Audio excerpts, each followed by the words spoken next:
cap on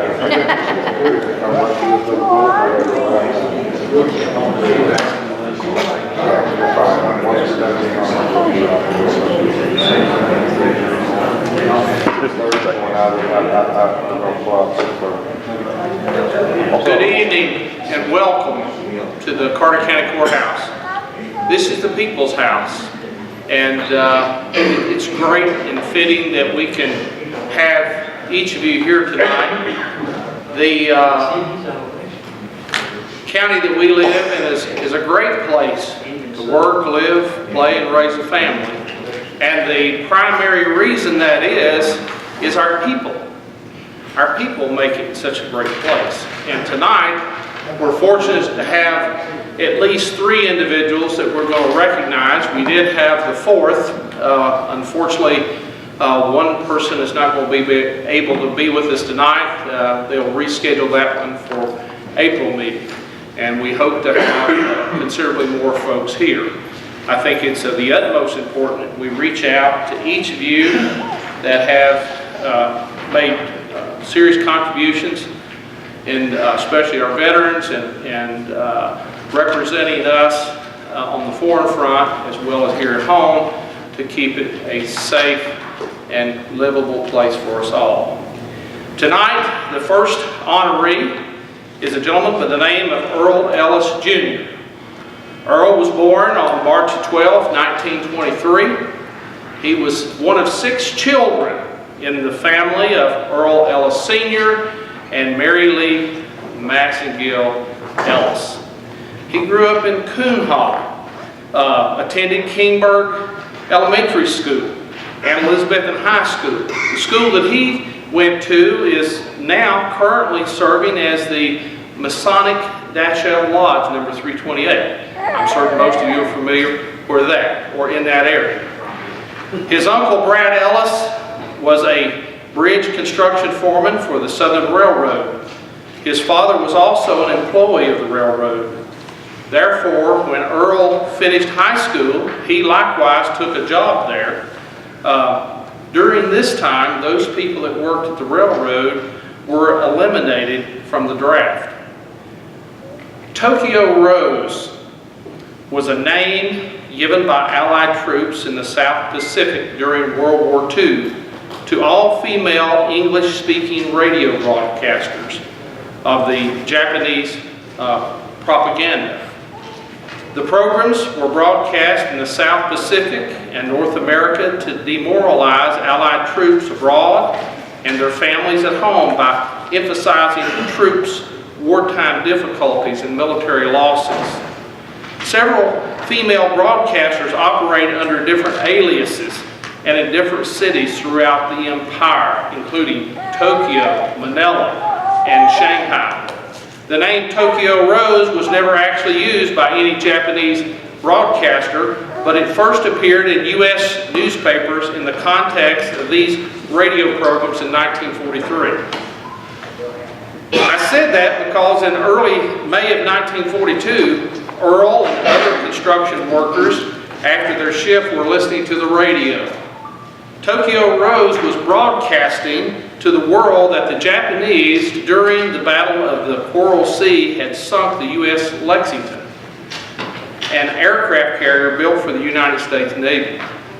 These broadcasts weighed heavily on Earl, so much so that over time he decided that he would enlist in the military and do everything possible to fight the evil powers that were putting this country at risk. He and his buddy Clyde went down to the enlistment office, which was in the post office in Johnson City at that time, currently office of WJHL News. The chief told him that he was underage and parental consent was required. Didn't stop Earl. You know, he took the forms, went outside the chief's office, he found the table and signed his parents' name. He did one with the right hand, one with the left hand, and he immediately returned the form to the chief, who said that he was really amazed that the parents had signed the form, but yet proceeded with the enlistment process. The chief sent him down to the train station. He traveled to San Diego, California, where he completed his basic training. His testing scores were high enough that he was extended an offer to attend one of the best training programs of the time. That was the Aviation Mechanic and Machinist School in Norman, Oklahoma. Afterward, he was sent to gunnery school in Purcell, Oklahoma, and then advanced gunnery school in Pasco, Washington. He excelled in fighter training. Eventually, he was ready for combat and assigned to Torpedo Squadron Number 9. This squadron did bombing raids in Okinawa, Iwo Jima, and throughout Japan. This group was extremely effective and was issued a presidential unit citation which read as follows: "For extraordinary heroism in action against enemy Japanese forces in the air, ashore, and afloat in the Pacific War arena from September 18, 1943 to October 15, 1945, spearheading our concentrated carrier warfare in the most forward areas, the USS Lexington and Het air groups struck crushing blows toward annihilating Japanese fighting power. They provided air cover for our amphibious forces. They fiercely countered the enemy's aerial attacks and destroyed his planes. And they inflicted terrific losses on the Japanese in fleet and merchant marine units sunk or damaged. Daring and dependable in combat, the Lexington, with her gallant officers and men, rendered loyal service in achieving the ultimate defeat of the Japanese Empire.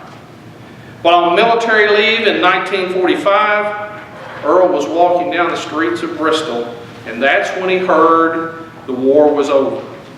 Upon discharge from the military, locally, a guy by the name of John Parker, Army recruiter, offered him a rank of sergeant if he would re-enlist in the Army. Some of his friends told him that the post office was going to be hiring subs to work at the post office, so he decided to go to work for them. He was a sub for 17 years, longest serving sub ever in Elizabethton area. During this time, he helped the post office set up Route 9 through Kingburg. He retired from the Postal Service after 30 years of dedicated service. During retirement, he was active in the VFW and American Legion Honor Guard. He participated in over 1,000 military funerals, dedicated countless hours transporting children for the Shriners hospitals and other areas, and was committed to doing anything for anyone in the community that needed a helping hand. This is a man that has a servant leader's heart. Please help me welcome Mr. Earl Ellis Jr.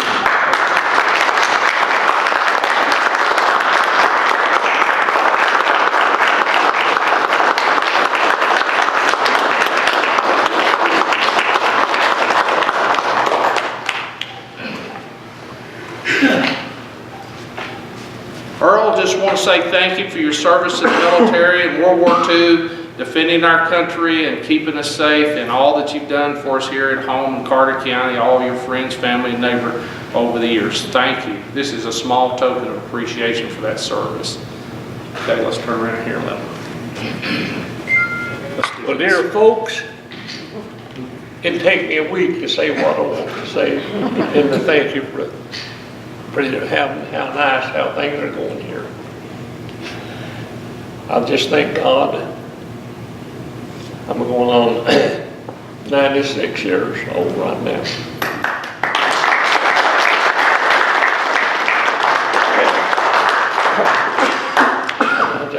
I just thank all my clubs, Shriners, everything else that I've worked with and do. And of course, this age is kind of getting up where I can't run and go quite as much as I used to. So I just thank God for every second I live and breathe here on this earth. And I appreciate the kindness just of you people recognizing and saying, thank you, thank you. bless you all, and I love you.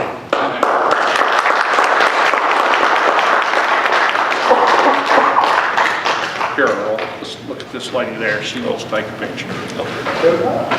Thank you. Thank you, Earl. Thank you.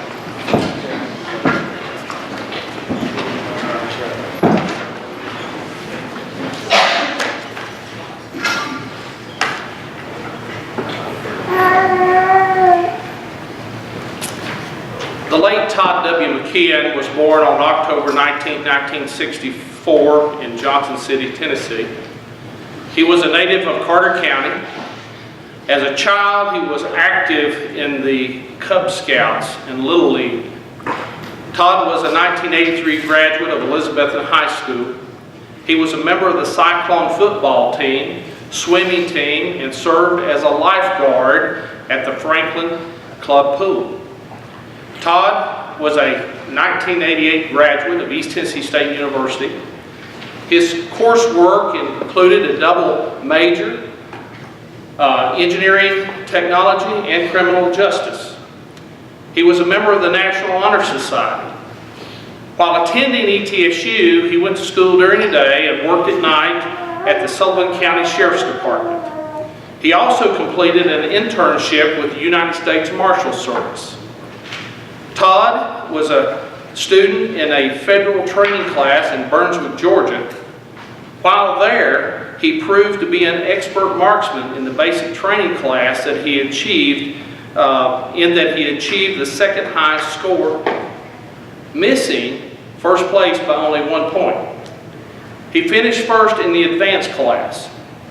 On October the 8th, 1989, he joined the Bureau of Alcohol, Tobacco, and Firearms as a special agent and was assigned to the New Orleans Field Division.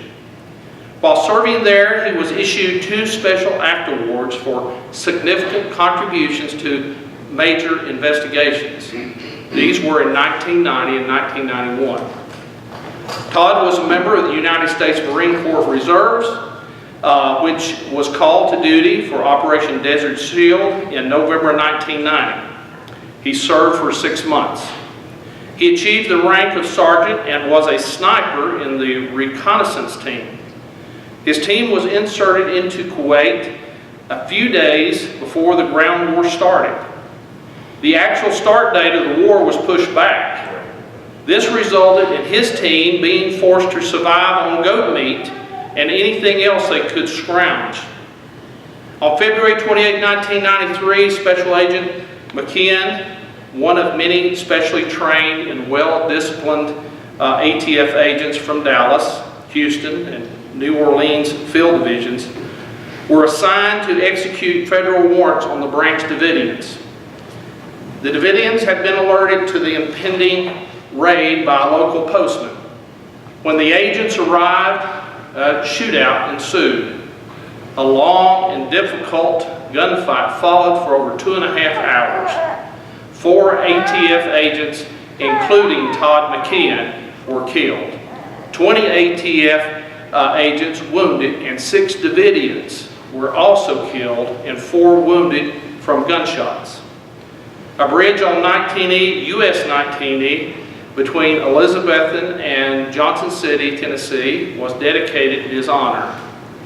Agent McKeon was from a Christian family, a man of extremely high moral principles.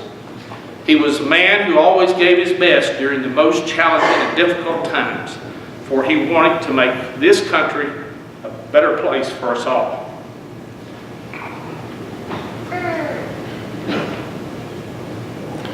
As mayor of Carter County, Tennessee, I proclaimed on March 9, 2018, February 28th of each year as Todd W. McKeon Day in Carter County. Please join me in honoring Todd and welcoming his father.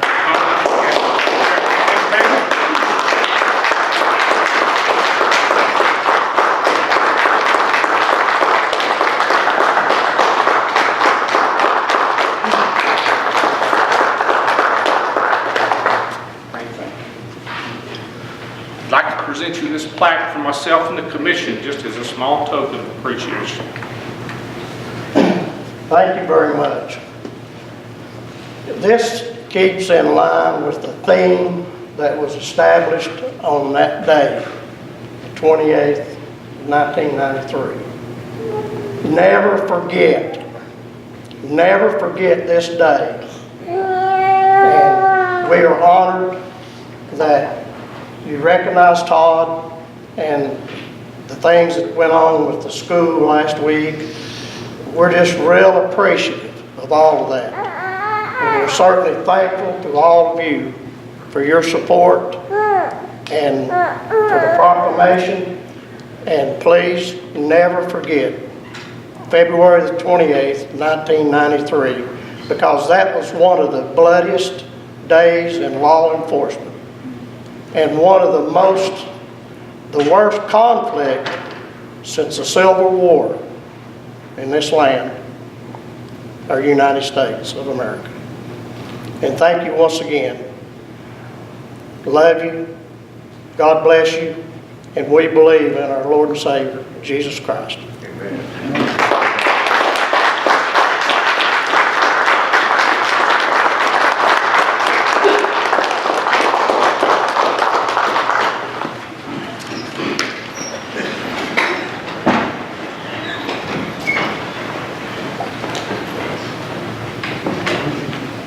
Kiwanis.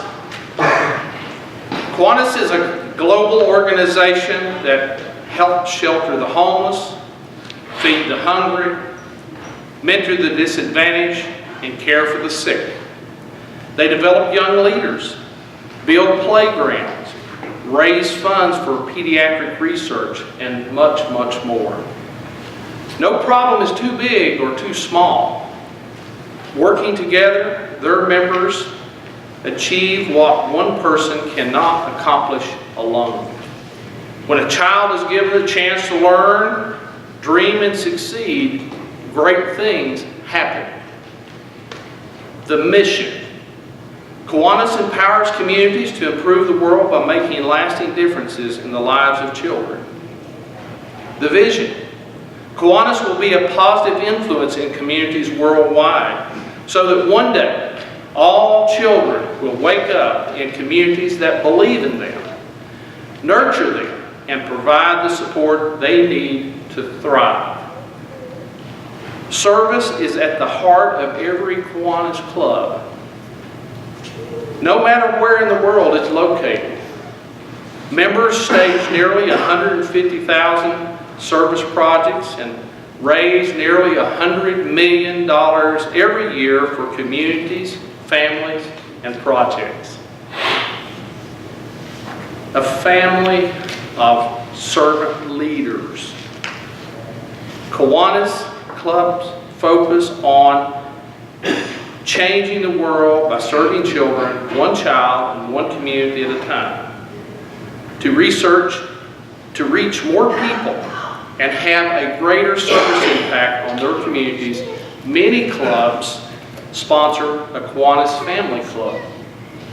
The Elizabethan Kiwanis Club was founded in 1928 and has since grown to include key club branches at Unaka and Elizabethan High Schools, as well as K-Kids clubs at Eastside, Para-McCormick, and Westside Elementary Schools.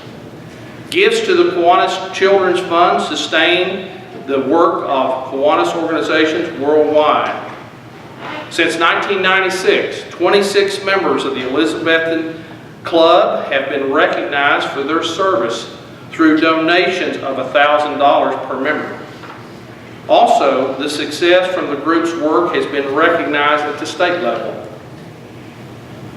The men and women of the Elizabethan Kiwanis Club are unified in the belief that children and the community benefit from the efforts of their group of caring and involved volunteers.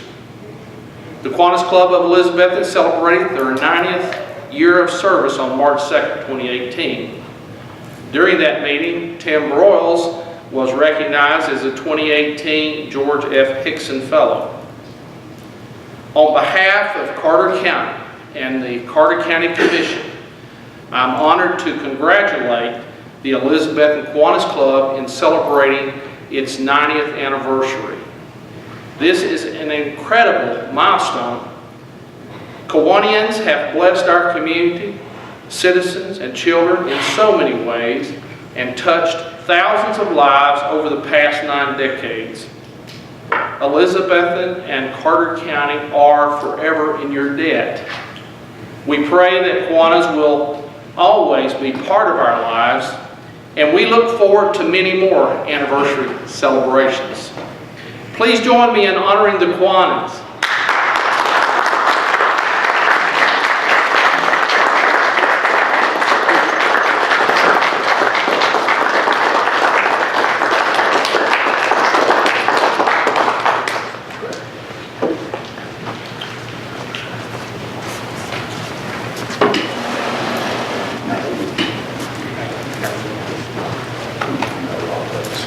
That's all right. Miss Abby can take care of that. President Clemmie, I'd like to present you with this token, small token of appreciation for Kiwanis 90th anniversary celebration and all that you do for our county. It's for myself and Carter County Commission. Thank you, sir. Thank you, Mayor.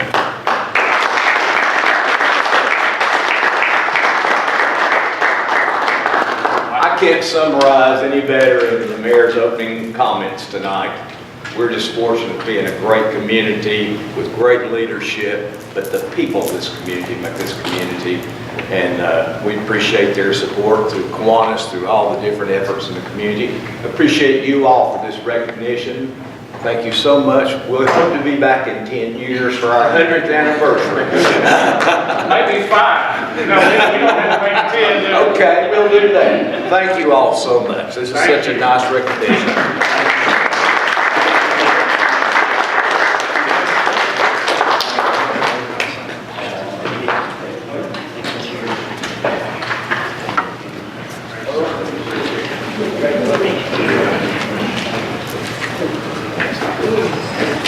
Folks, there's one other thing. The County Commission has set up a table downstairs. They do have cake and punch for a small reception. If you can stay, you're welcome to do that.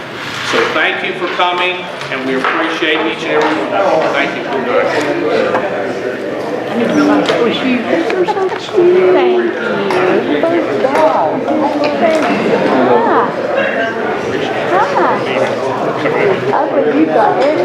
Co-director Tyndall is going to give us the egress plan.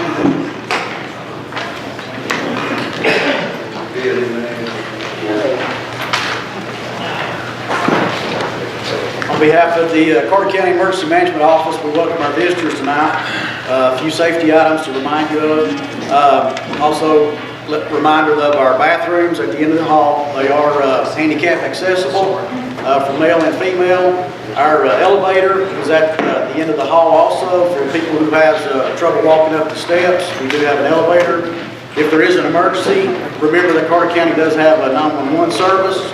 And if we have a fire alarm, everyone in the courtroom is to evacuate to the back parking lot.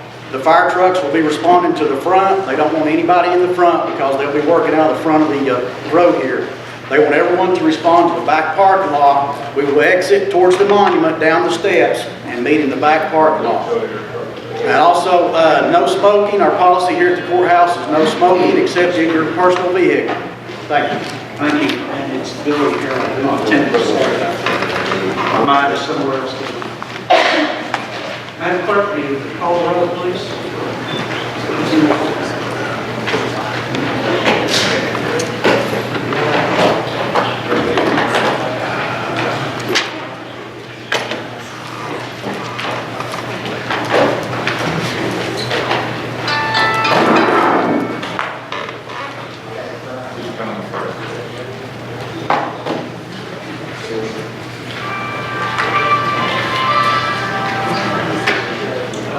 All present except for Commissioner Tester.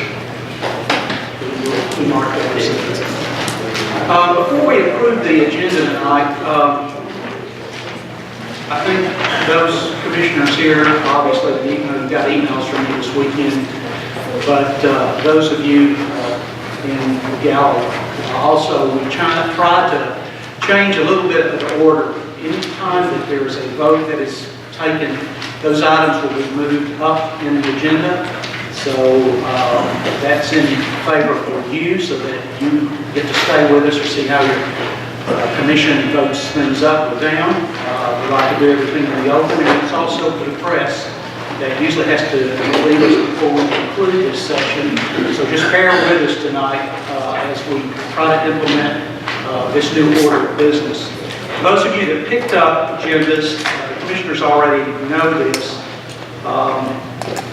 On item number 14, the consideration of tax increment financing TIF for the Watauga River redevelopment. After interim city manager John Hartman addresses that issue, attorney Josh Harden has distributed a resolution that we will vote on for that particular item. So that should be laying on your desk. For budget items for consideration, there should be, you see an A and a B there. There should be a C there, which is something that was passed through the Budget Committee this month, the annual inflation for Elizabeth and Carter County Sanitary Landfill Agreement. We have to approve that as well. Under the highway, number 16,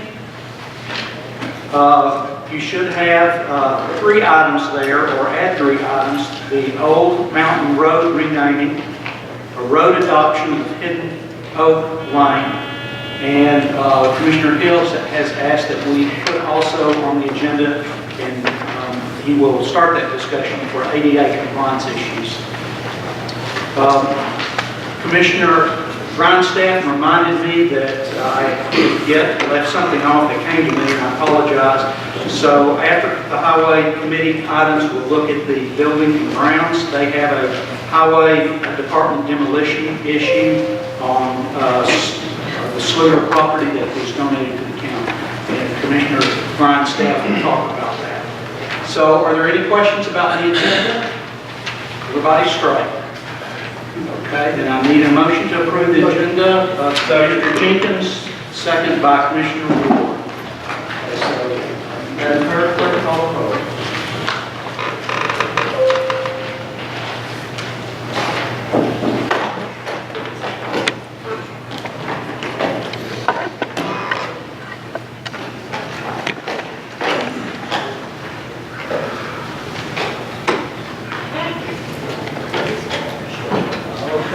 All ayes, and Commissioner Tester is with us too, so county president. If you will stand with me for a prayer, Commissioner Campbell will lift us to the throne, and then Commissioner McQueen will lead us in the pledge. Reverend Father God, Lord, to bow our heads, Lord, again today, Lord, approaching the throne of grace boldly. Lord, thank you for this day that you've given us, Lord. You've given us another chance to put our feet to the floor, Lord. We give you the honor and praise. Lord, we just want to thank you, Father God, for your Son, Jesus, who came and died to give his life for each and every one of us, Lord. Lord, tonight we do pray, Lord, for this commission board, Lord, and each one that's gathered here tonight, God, that your blessings be upon each one of them, Lord, as they leave here in their homes. God, we pray, Lord, to know that we can look unto the hills that comes our help and our strength, knowing, God, that it only comes from you. Lord, each county official and state, Lord, we recognize them tonight, Lord, and our president, God, we just pray, God, that you have your blessings upon them. You give them wisdom and knowledge, God, to run the way it needs to be run. Lord, we pray for our veterans tonight, Lord, each one that served, God, that serves now, Lord. We just pray, God, that you have your blessings upon them. Lord, we ask these things in your name. Amen. Amen. Attention, salute, pledge. I pledge allegiance to the flag of the United States of America and to the republic for which it stands, one nation, under God, indivisible, with liberty and justice for all.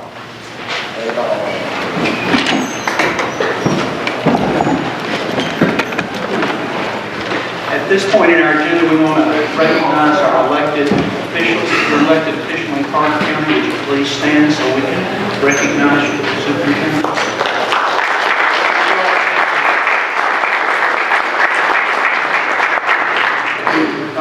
Commissioners, you have in your packet the minutes from February 2018 meeting. Can I have a motion to approve first and second, and then we can add it as needed? Okay, motion from Weeks. Second for Von Kenner, then Commissioner Von Kenner. Page 648. Page 648 has to do with the commissioners of the constable being elected from under where it says motion made by Robert Carroll. I believe the second Jones should be Russell rather than Jones. Is that correct? Allow Jason E. Jones and Jason Brian Russell rather than Jones. I think that's correct. I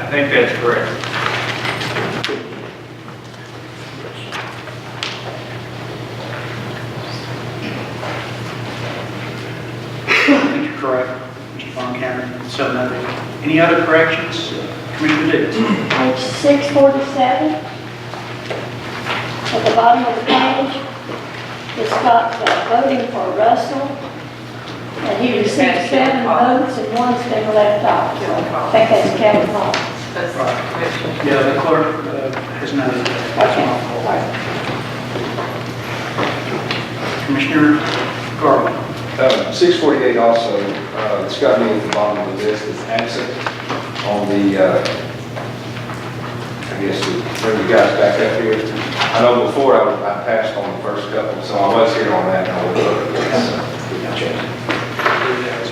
Thank you. Any other corrections? Madam Clerk, call the roll, please.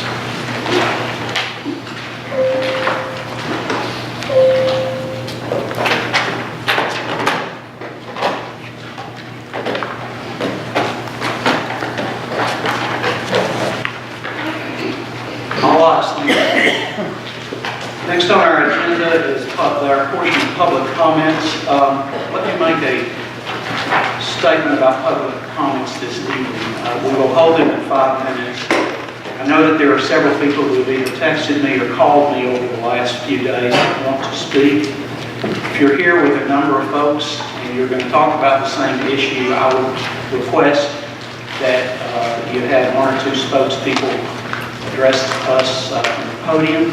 I know that some passions are out there that want to get their thoughts in, but hopefully we can keep public comments in line, and I'll give, if you do that, I'll give each of you a little bit more time to present your case, not much more than 5 minutes.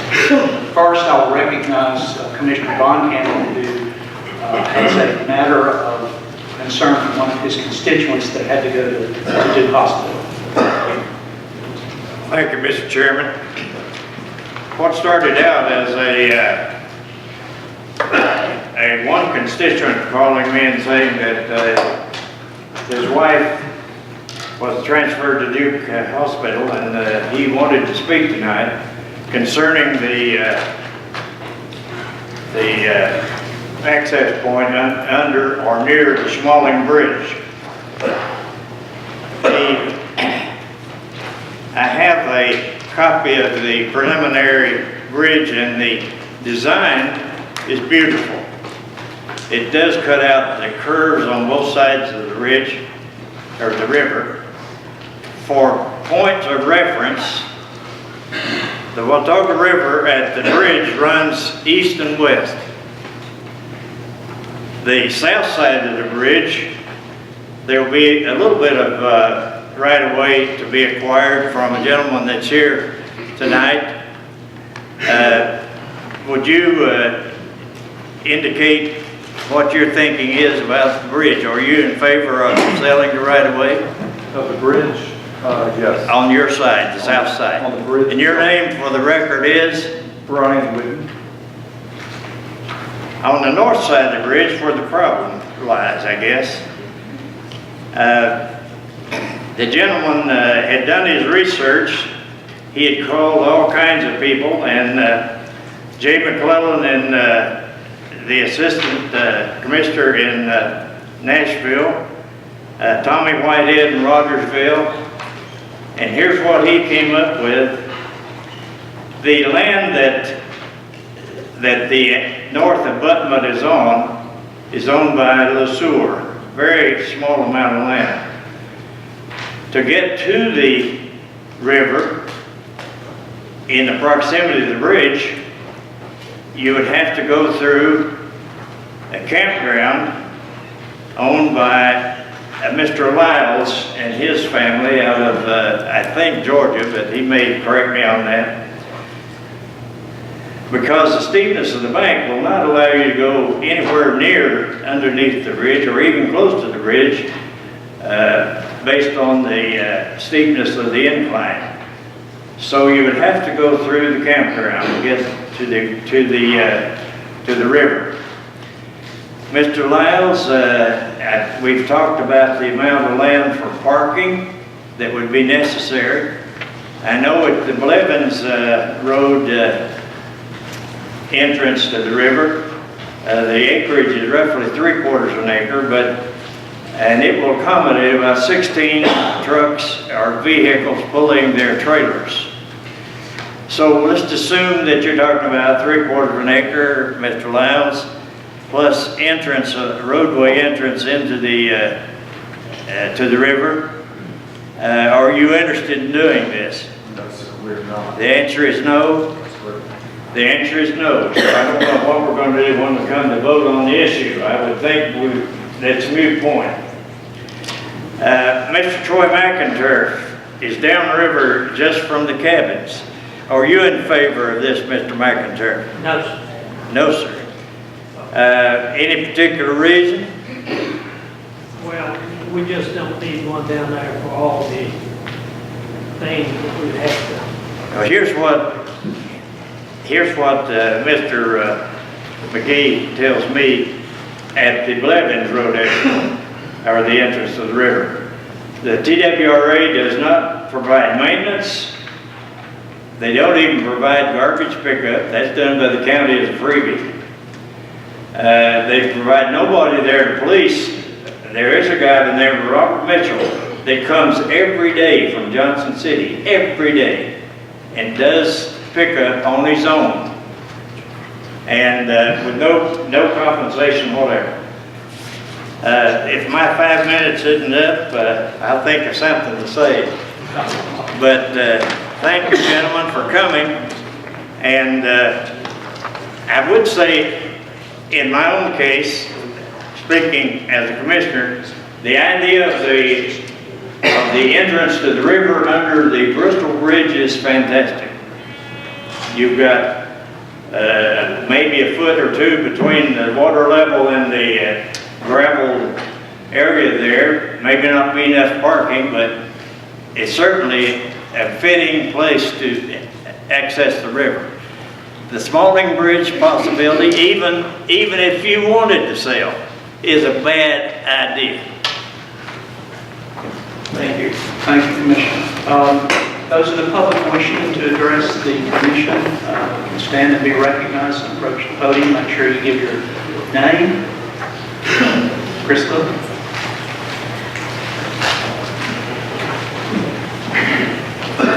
My name is Chris Little. I was the one who brought the proposal to the Smalling Bridge. And if you remember at that time, I told you, I don't know, will it work? Will it not work? Is enough right-of-way available? Is it not? You know, I've not seen the initial designs. It's to my understanding that Mattern and Craig are to go out and start surveying on the bridge within the next 2 months. TDOT has fast-tracked this to get the project moving forward. Will it work? Will it not work? It was an idea, and it was presented to us by TDOT. Before, whenever they built a bridge, many years ago, they put pads in for access to the river.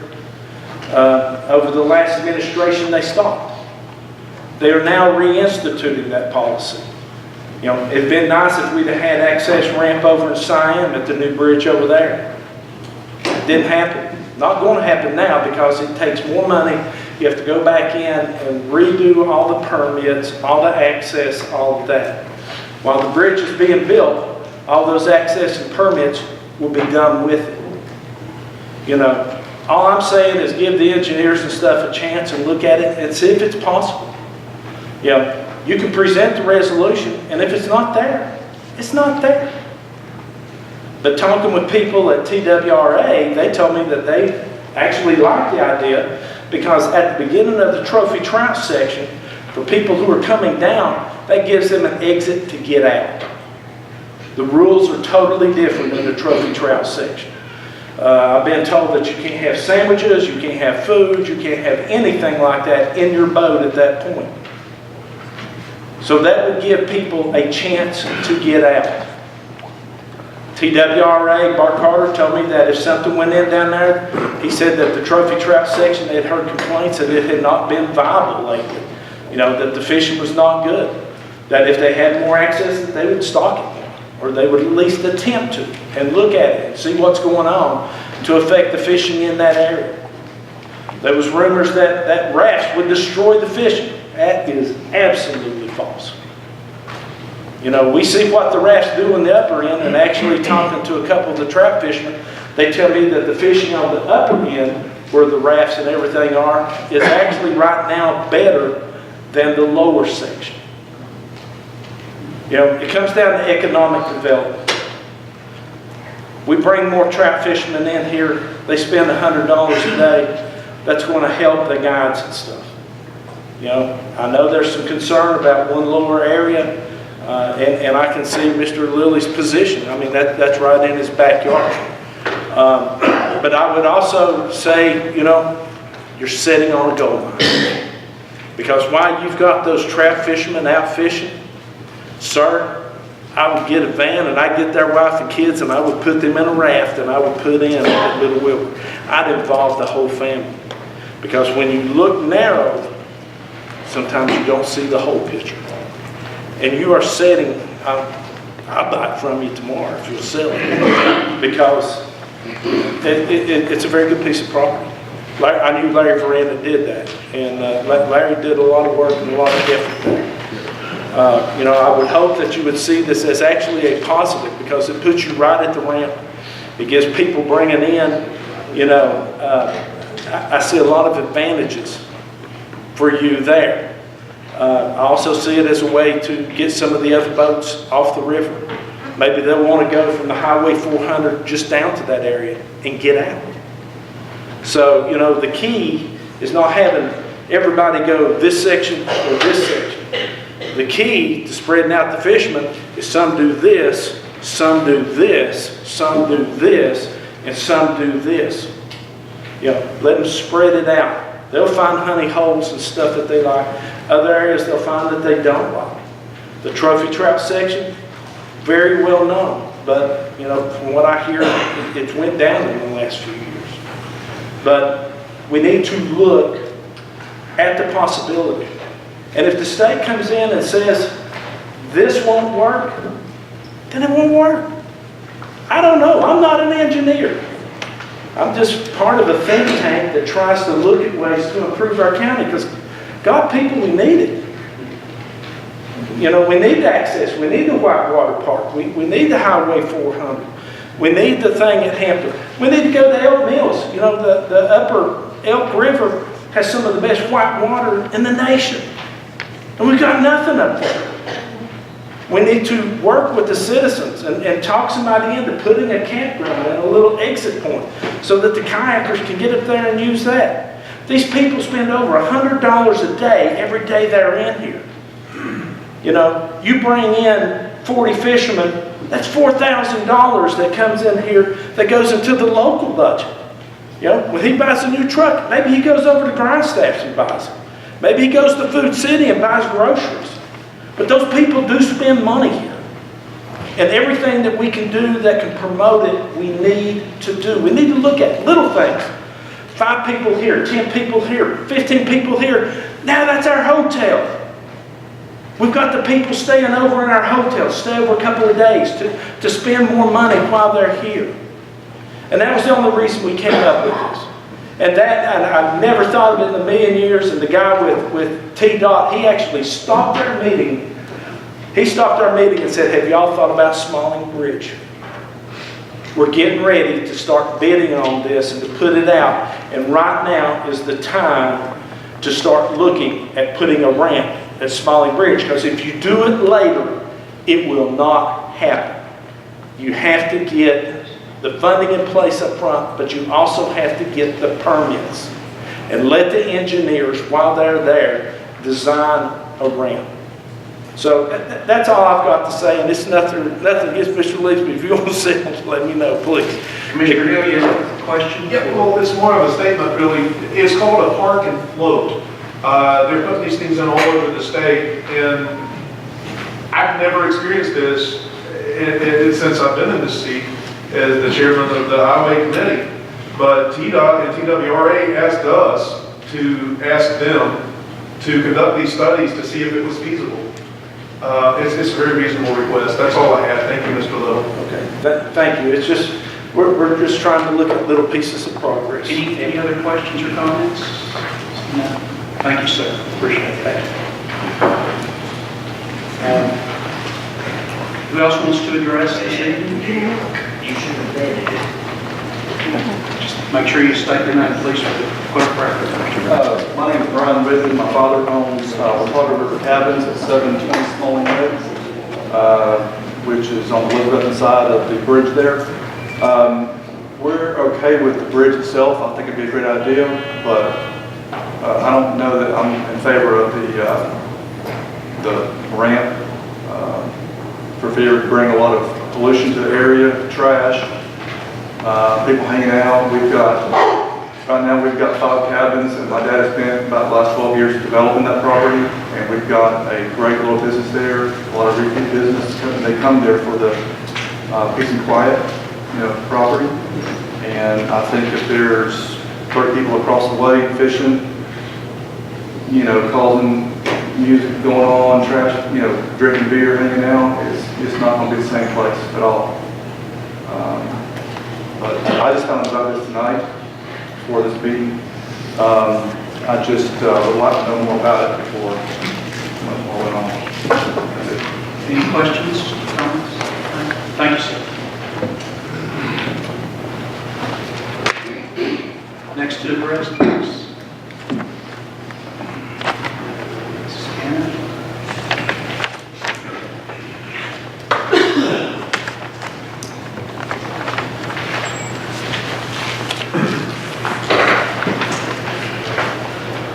My name is Johnny Cannon. I live in the 3rd District in Carter County.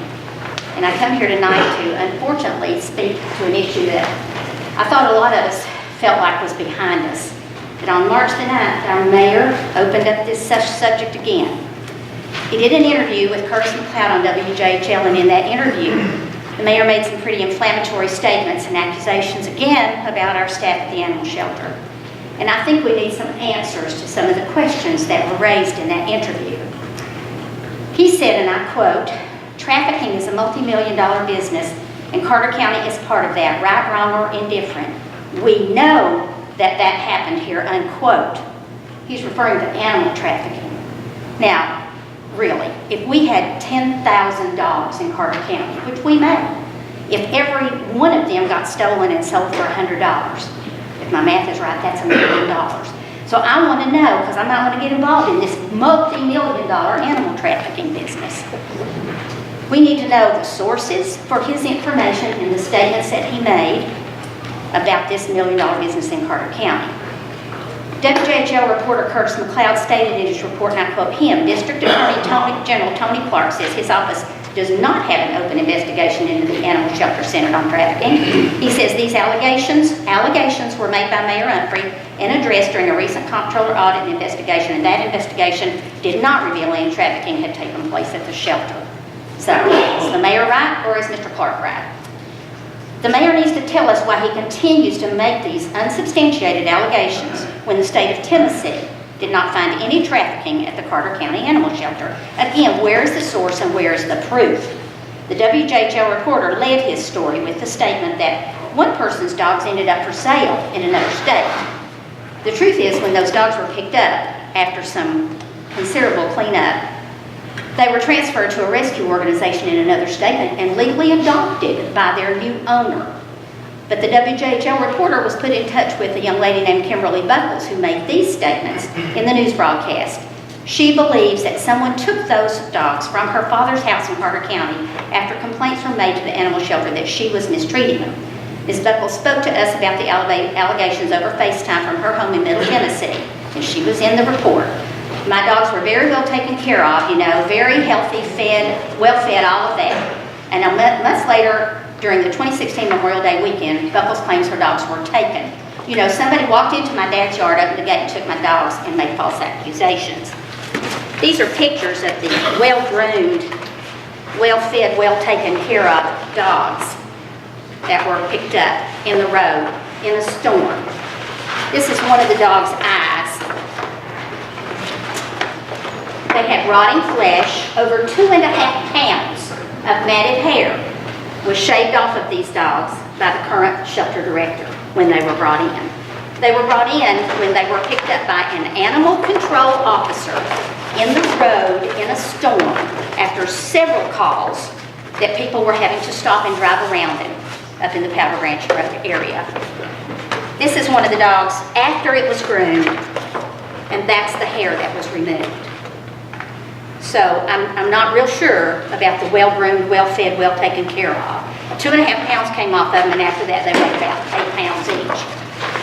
The truth is, the dogs were there for the legal 10 days. Nobody picked them up. There was a $70 fee to do that. We found out later that the reason Ms. Buckles did not pick her dogs up was that she was in jail for embezzlement. The most important question that is brought up by this entire incident is that how did the mayor become involved in this matter in the first place?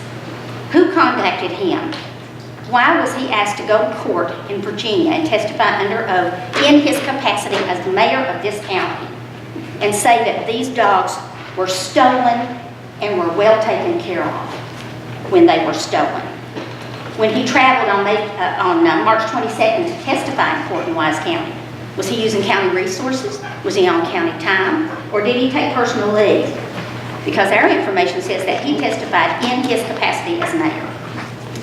The mayor stated to Curtis McLeod, we just backed through the process. We looked to see who relinquished the animals when they came in. The truth is the mayor knew that no one had relinquished those dogs. They were picked up by an animal control officer. And he knew that when he did that interview. Another point he stated was that we just backed through the process and looking into the records. Well, at the time, he had all the shelter records in his possession that he had removed from the shelter. So, we just need a few questions answered.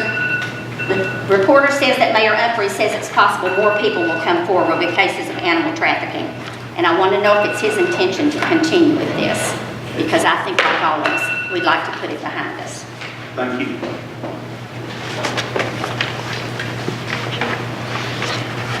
Others to address?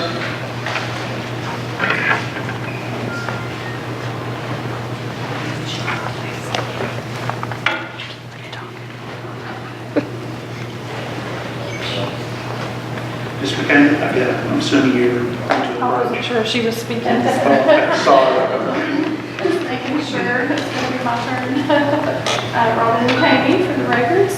I'm back again, month after month, to speak on behalf of the animals. I'm truly upset by the photos that we have. I want to say, what are you going to do about it? What are you going to do for the people and the animals of Carter County? We have listened to lies and lies and lies, and I feel like as a commission, it's time that we stand up and we've got to work together for the people. It's time. These dogs were taken on good faith by the animal control, and we're going to allow county money to be spent on an attorney while the mayor could be out here doing his job. He's trying to get a felon her dogs back. There's a true problem if that's the case.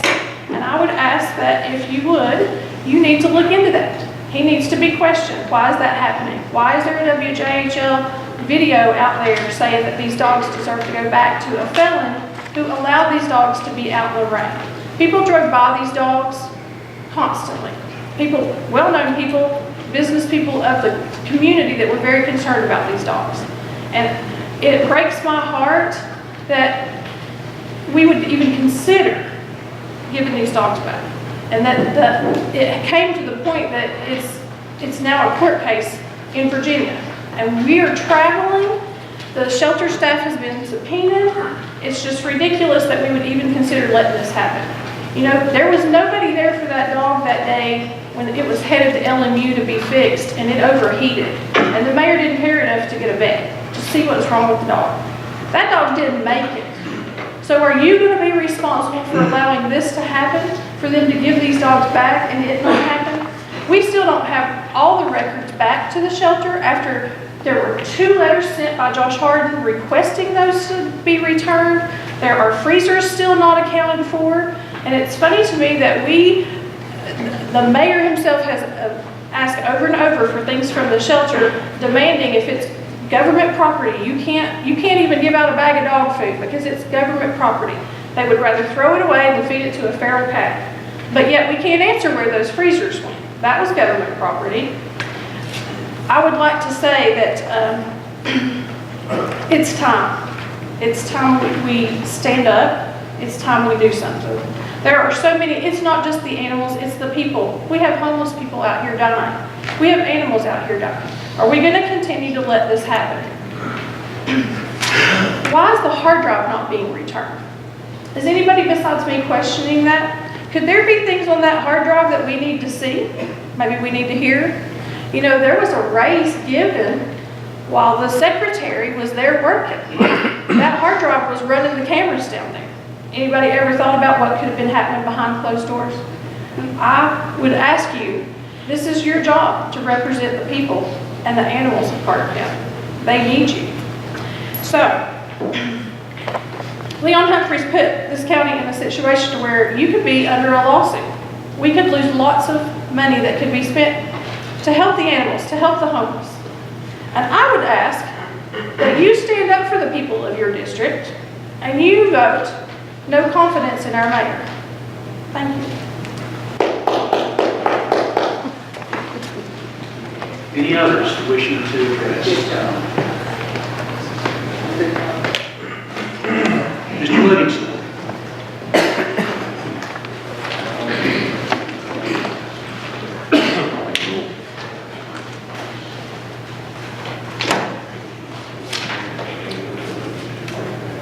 Good evening, ladies and gentlemen. Roy Livingston from Hampton. We've been on kind of a different subject here for a pretty good while. We've been watching this money here as closely as we could. And what we're seeing don't seem to be a real big situation. There's one office here for sure that they is from 215 to 200, upward $220 million in. They don't seem to be any oversight of any direction. Somebody here, the finance committee, somebody should have oversight over this stuff. Now, we've asked continuously for last year's budget of what their worksheet was, the income, the expenditures. That's all you guys' money out here. We've not done it to this date. We asked, it should be on, and what come back from each office holder at the end of their budget year.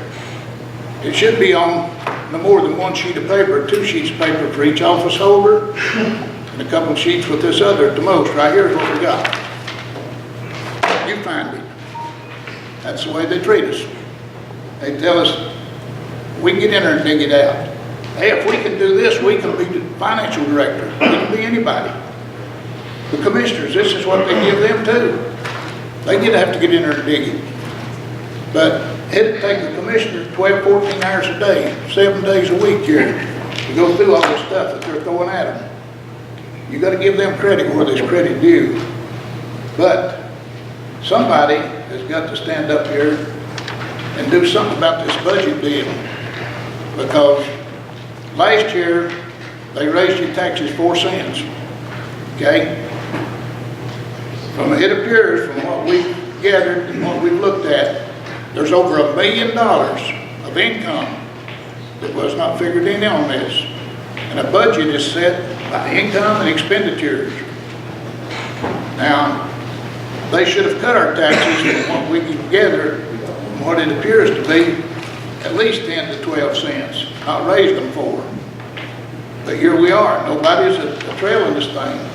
Don't appear to be anyway. And somebody is going to have to stand up, or they're going to put you plumb out of business here. The way they're going to handle money here, from the budget side of it, it's dangerous. They got $10 because they're going to waste it, is what it appears to be here. When there's multi-millions of dollars in this, and I can understand, because some of these commissioners understand it, some of them don't have a clue. I agree with that. And I've never had a problem with big numbers. And I can do them, I guess, about as good as anybody. But it ain't nothing to brag about because it's just numbers. If you went to school and you learned to read and write and count, some of this don't come that hard. But if somebody don't get on this budget process and get somebody in here that understands that they're over our money, all of them taxpayers' money, they're going to wipe you out. This town will go flat bankrupt. And there's money here everywhere. But they're not, they shuffle it, they move it. You can watch it the day after they set the budget. They start shuffling this money and moving it. If I didn't know my budget no better than that I had next month have to start moving money, I don't believe I'd even attempt to tell somebody that I had a budget. Because I believe I can see farther than a month out. But this is what happens. After they move money 3 or 4 times and shuffle it into the crowd, they can lose millions of dollars in a hurry. They've lost Cloudland School, $12.5 million come off of it. Year before last, we've been watching it. And I've asked and asked, and one person in the financial department told me, I said, where's this money at? They said, it's gone. I said, gone where? They said, just gone. Now, ladies and gentlemen, how much they lose your money like that? We're still paying on Hampton Elementary School. It's still on the tax rolls. Where is all this money going to? Why is not somebody setting their foot down and watching this? It's you guys' money, all of you, everybody that pays taxes. Now, this time the budget go around, if they can't show you something specific, but this is what they give you in specific, you ask for. We ask them for income and expenditures, this budget year here, and what come back from each office holder. If they had anything left over, if they expenditured all the budget out. Here's what we get.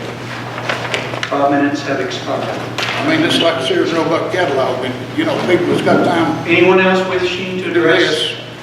You could be financial Stand director. up, Mr. Chairman. And I'll stand up in support of our finance department.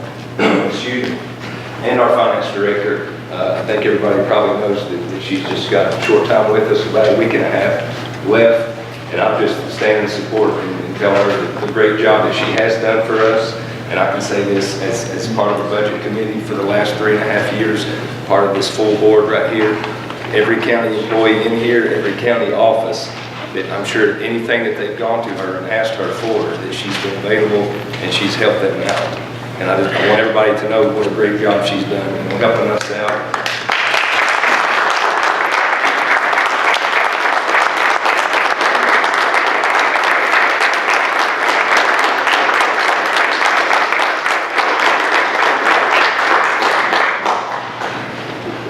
She's been a great leader, and she She has a great staff, and the people in that office, they're all good to work with. We've got confidence in Michael and look forward to working with him in the future. And we wish you nothing but the best in your future with your family. Thank you.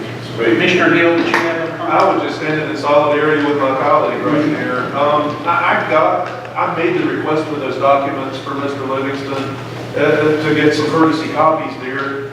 And like I explained to you out there when I gave them to you, when I saw you in the parking lot, sir, I'll be glad to sit down with you and show you the line items and how that works, the outflows and inflows as best I can.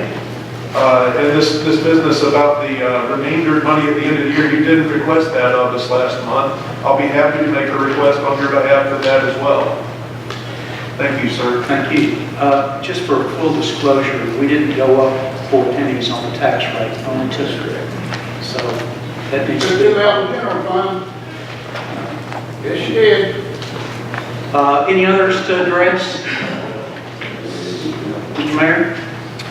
That is only if there's no one else that I'd like to go last. I don't see anyone else rising, so I assume that we have finished with public comments. You know, there comes a time when you have to just make a statement. And I'm going to do that tonight. You all can't see the pink building right outside, but if you could see through that wall, you'd see that building. There was a very unfortunate situation that happened in Carter County in 2003. Very unfortunate situation. It led to a court case that resulted in the expenditure of over $50,000 in attorney's fees. The reason that was, the people in government at the time were kind of blinded by the situation. They were a prideful bunch. And when I came into office, that issue was brought to me in November, after immediately taking office, by a constituent who felt that they had been wronged by this government. So I investigated. As county mayor, I have taken an oath to represent the people that entrusted me to this office. I took an oath to defend the Constitution of the United States, to defend the Constitution of the state of Tennessee, and any laws in our county. And as a result, I investigated and I found real quickly that there was a very simple solution to that major lawsuit that had went over 2 different administrations, spent more than half what the property value was, way more than half. It tormented a person. It tormented them to the point that it took their life away from them. But when the problem was brought to me with common sense and a little bit of investigation, we were able to settle that issue within a month and a half. A month and a half at a cost of $1,500. Because I was looking at it from a totally different perspective. I was looking at it from what it was, not for who was involved, but what it was, the problem. We fixed it. We fixed it not only for that party, but we fixed it for the owners of the property on the 3 other corners. We sealed it. The chancellor signed a situation, signed the deed that the lady should have gotten day 1. And it's recorded downstairs and it's sealed in concrete. Now, why didn't the people before me do that? No, we were prideful. And now we've got the same type situation going on. We've got the people that are so close to a situation that they can't see what really happened. Since I took office, there have been hundreds of people that come through my office and ask me for help. Some of those people I can't help. Some of those requests are outside the scope of my office. So I have to direct traffic and send them to where there are people that may be able to help them. I have never turned anyone away. I will not turn anyone away. I don't need a vote of confidence for or against this mayor. The people that will give that vote of confidence are the citizens of this county. And those citizens on May 1 are the ones that will determine whether or not they have any confidence in this mayor and his ability, and whether or not he has represented them to the best of his ability. I have. I don't go at anything in a haphazard fashion. I do my homework, I do my research. This case has just been talked about here a few minutes ago. Unfortunately, these people don't have a clue. They don't. It's not their decision. It's not your decision. It's not my decision. It's not the county attorney's decision. It will be the appellate court judge in Wise County, Virginia. The sessions judge has already ruled. Now, whether or not that case is successful is anybody's yes. But I'm telling you right now, we will represent any citizen, any constituent that comes through the office, and I'm not going to judge them when they come in. Well, what have you done wrong in your life? If you've done this or done that, I can't help you. I don't think that there's one of us in here tonight that is without some problem or had a problem. And I wouldn't have a problem at all tonight with just stand here and let those that are here that feel that way, let them cast the stones. I don't think I'm going to be hit. I really don't. So put your mind at ease, folks. I'm not going to do anything that put this county at risk. I never have. But when a citizen comes through that door asking for help, I will be there. I will help them. I will do everything that I can to take care of their needs. I've done that from day one. And I don't plan on changing, irrespective of somebody's appeal to tell the mayor to not do something. Those people, 1, 2, 3, didn't do it. It's the mass. So I appreciate your patience, but I'm determined, folks. We've got to do what's right because the people elected us. And I've seen too many times that this government pushed them out. So those people that have been wronged by the government, I'm there to help them right their situation, period.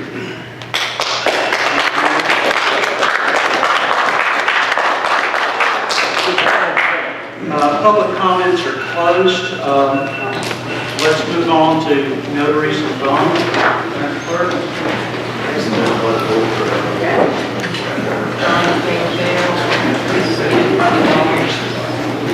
Hang on. Start again.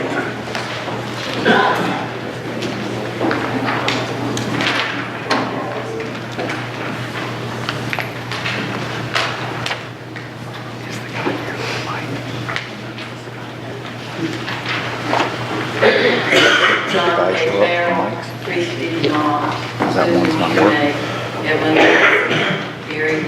Edwards, Deborah R. Ledford, Daniel J. Wilson, Mac A. Cook Jr., Mary R. Goodrich, Ricky Walters, Amy Huskins, Tracy English, Rhonda S. Hubbard, and Tammy Smithfield.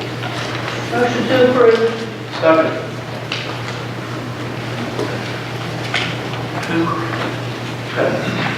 Commissioner Fuller made the motion, Commissioner Hill seconded. No discussion, seeing none, Madam Clerk, call the roll.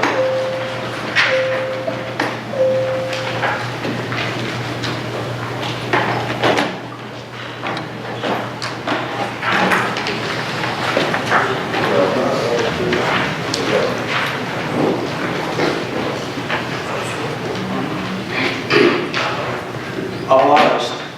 Thank you. Next item on the agenda is a resolution to authorize the mayor to file an application for the 2018 Tennessee Housing Development Agency home funds. Attorney Harden, you want to comment on that, or read the resolution? This is coming from, so that we got our I's dotted and T's crossed, this is coming from Health and Welfare. The resolution has been signed by the chair. And just to summarize, this is a resolution that allows the mayor to apply for these home grant funds, and basically it's just for certain qualified low-income individuals within the county, and the grant funds can be used to rehabilitate their homes. There's no matching funds required. Okay, the motion to approve by Commissioner Hill, second by Commissioner Brown. Any discussion, questions? Hearing none, Madam Clerk, call the roll.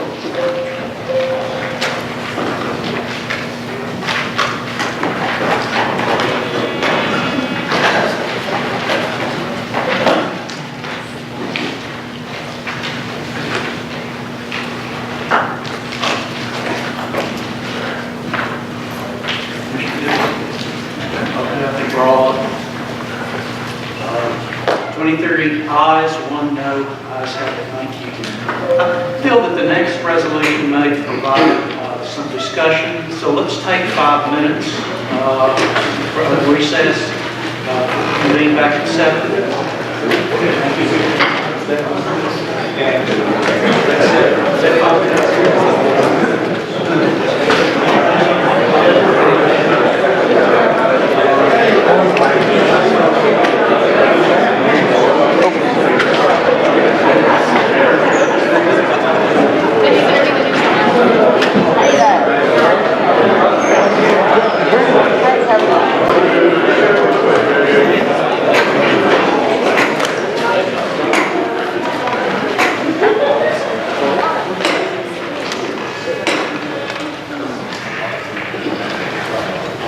2 commissioners are coming back into the room, find their seats.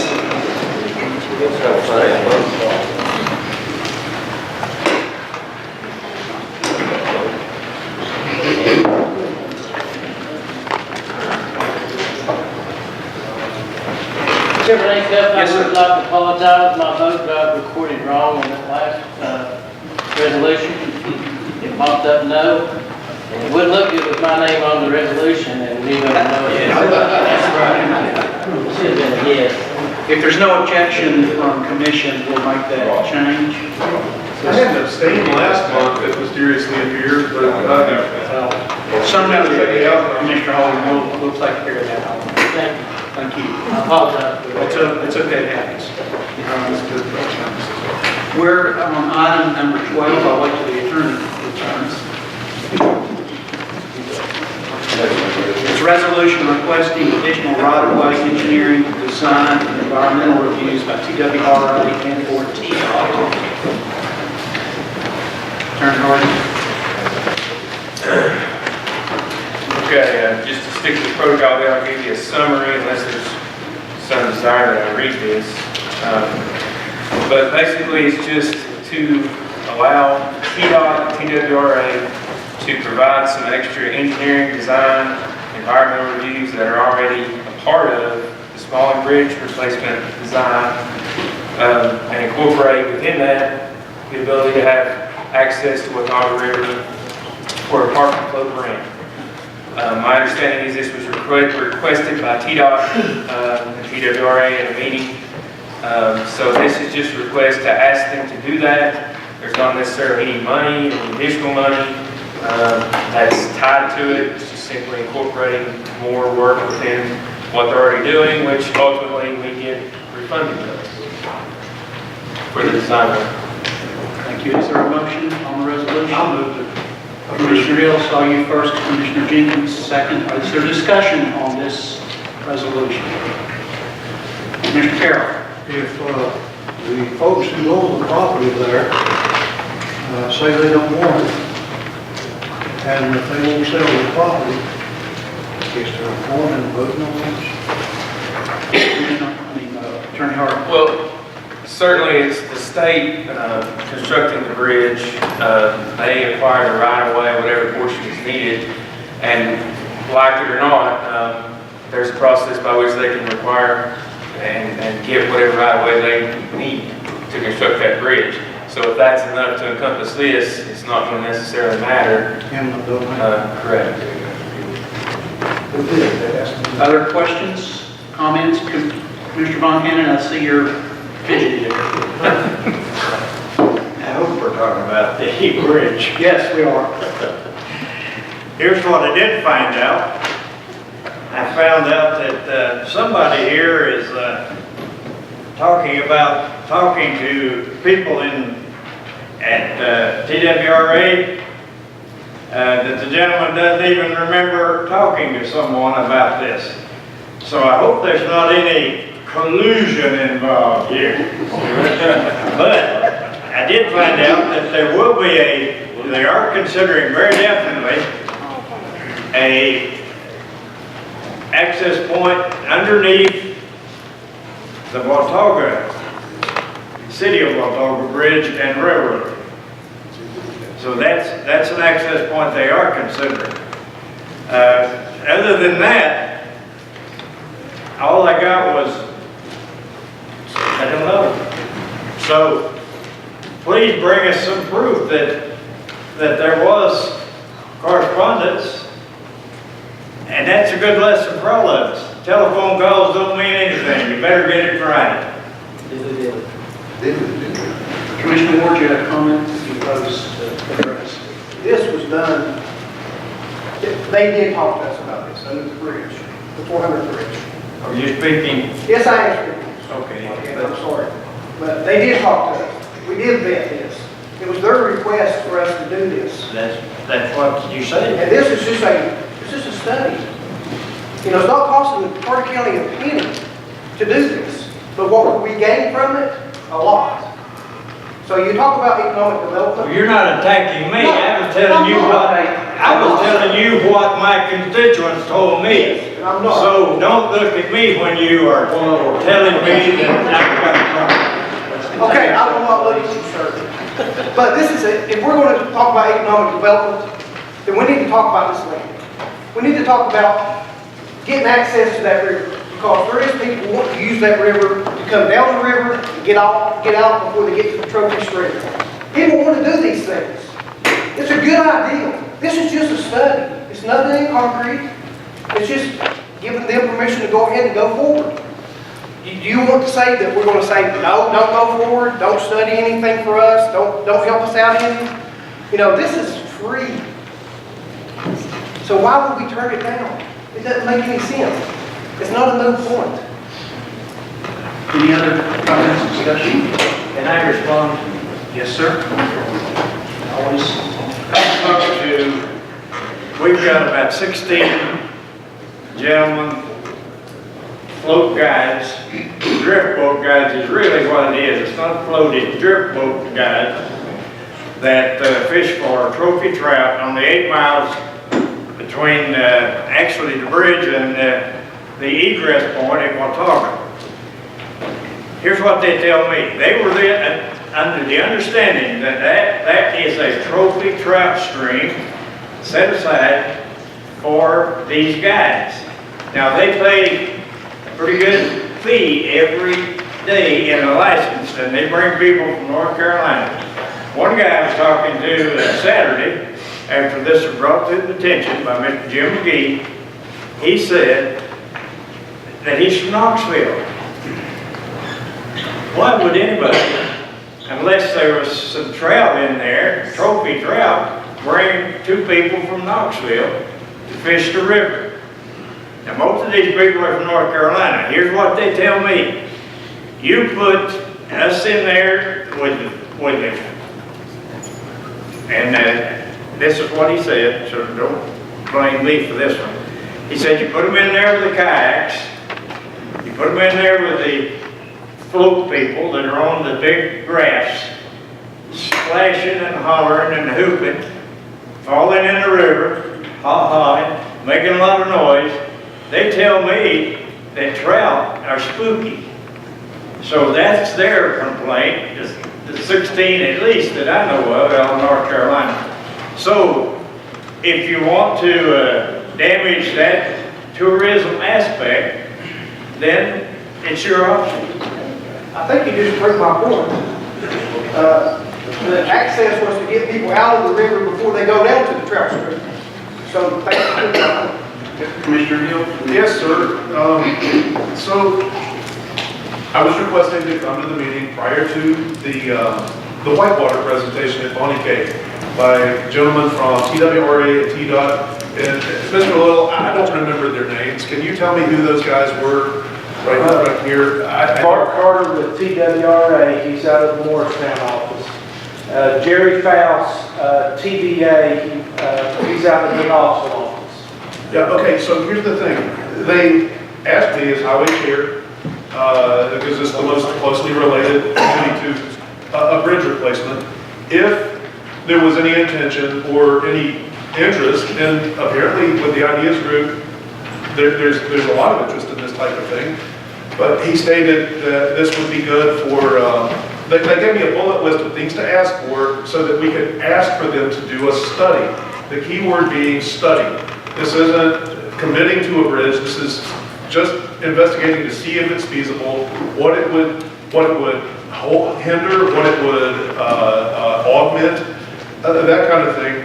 But stated uses for this put-in site for EMS access, for water rescues, recreational uses. Apparently they're doing park and floats, and this is what they're calling them, quote, park and floats, with bridge projects concurrent all over the state. And if we want to get our proverbial name in the proverbial pot for something like this, we must ask for them to conduct the environmental surveys and the studies to see if it's feasible while the bridge is in its design phases. So they asked for this resolution. In the 3 years I've been in the chair of the highway committee, I've never had anybody from the state to ask me to ask them to do something for us for free. And so, Mr. Duncannon, you talk about gift horses and looking them in the mouth all the time. I don't see what the harm of letting them conduct the environmental impact studies that they're requesting for no charge to the county. And for all we know, it sounds like it won't end up being feasible. But if we don't ask, we won't know. Commissioner Quinn. I personally don't see any issue with the study. Certainly, we do have an opportunity there. I think as a representative of this county, I do want to give just a statement saying that I would, based on what the county attorney said, never support us appealing to, obviously we have no control over it, a state or federal authority to use eminent domain on our citizens. But I think it's worth noting that I just want to tell them, give them, since they are here and it is their property, that I would never support anything like that. However, the study itself, either now or for future generations or down the road, is a good opportunity. Well, Commissioner Lyons, and that's on the motion. Okay, we need to vote on the motion. So we're on the question, so we're voting to cease discussion and move into vote on the resolution.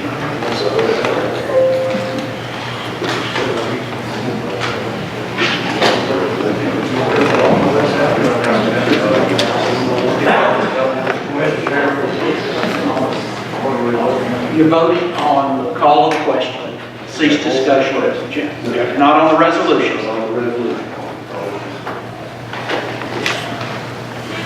19 ayes, 5 noes.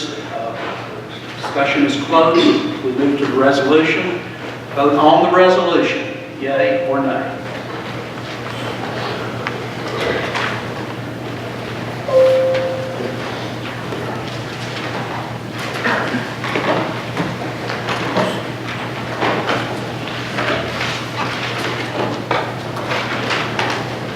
Commissioner Tester?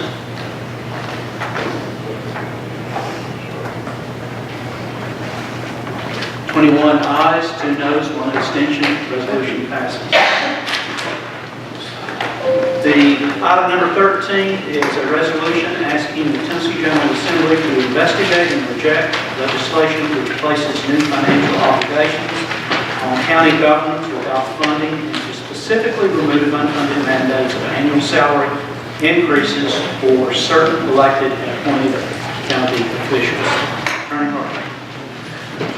Okay, generally, as just described in the title, every year there's certain unfunded mandates that come from the state, things that have to be implemented with no funding attached that we end up funding. So this resolution is generally against unfunded mandates and specifically the annual, sometimes, increases of county elected officials to ask for some relief from that mandate in order to presumably more equitably fund raises throughout the county.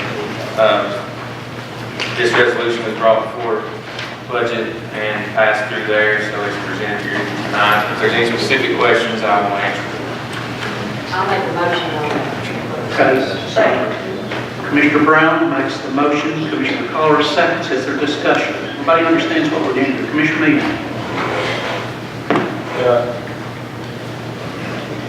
My concern is on the wording, the second sentence. When you're asking the General Assembly to carefully investigate, then you tell them to reject something. I'm not sure how I put all that together.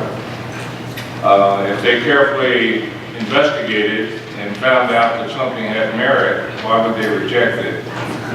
Does that make sense? Yeah, I believe so.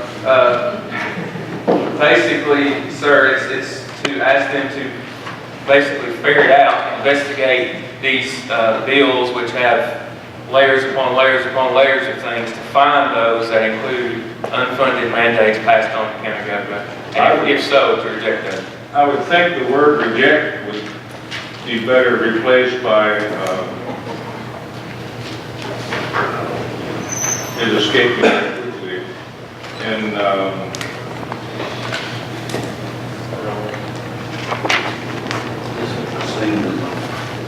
If we put the word mandate in there somewhere. something to do with, all right, it'll come back to me next month. Commissioner, so this resolution is basically, hey, wow, that's loud if you get really close. How about that? We're basically asking the state not to come to us and say, congratulations, Carter County, your child needs braces. And we expect for you to pay for this year, and you're going to have to figure this out for yourselves. So we're asking them not to shove any more unwelcome extra bills down our throat that create a burden on the already overburdened county budget. Is that fair? That is the general part of it, yes, and the specific part of it is the salary increases for elected officials. Mr. Chairman, I'll make a motion. We have a motion on the floor, and it's been duly seconded. Is there any discussion? Everybody understands? Commissioner Grindstaff? I just want to say, I'm not, I understand why the state forces some things on us sometimes, or asks us to take the burden for some things. And I'm not necessarily picking on the elected or appointed officials. However, I do think that it's time that, the state seriously considered what they are passing down to us. And, I'm on support of the in general, unfunded mandates against that support, or supporting sending this for those unfunded mandates, not specifically the salary increases, but definitely the unfunded mandates. I remember when I was. Okay, Commissioner Meehan and Commissioner Peters. Well, he brought up the line. It was carefully investigate and reconsider any legislation which places new financial. I love it. That's perfect. If y'all want to propose that change, I'll make it. Is that okay with the primary and secondary? All right. We'll look at that as a friendly. Commissioner Collar, Commissioner Peters first, and then Mr. Chairman, about 25 years ago, I went with the delegation from this county to Nashville on this same issue. We wore the badges that said no more unfunded mandates. And I agree with this tonight. I'll vote for it. But that's the way the state raises taxes without getting a blame for it. They put the blame on us. And it's not right. That it wasn't right 25 years ago, and it's not changed, and I doubt it'll change it. Well, I kind of echo Mr. Grindstaff. We're not out for any particular person, and we don't want anybody to get upset about this, but this is costing the county lots of money. And every year we work on the budget, we've got to come up with this money for unfunded mandates required by the state. And Mr. Peters is right. It may not change a thing, but it will save hurts in Carter County. if there's any consolation here, Commissioner Garland Collins and I and Financial Director Byrd went to Nashville for Carter County Days last Monday and Tuesday. I happened to talked with the Executive Director of Tennessee County Commissioners Association, Charlie Curtis.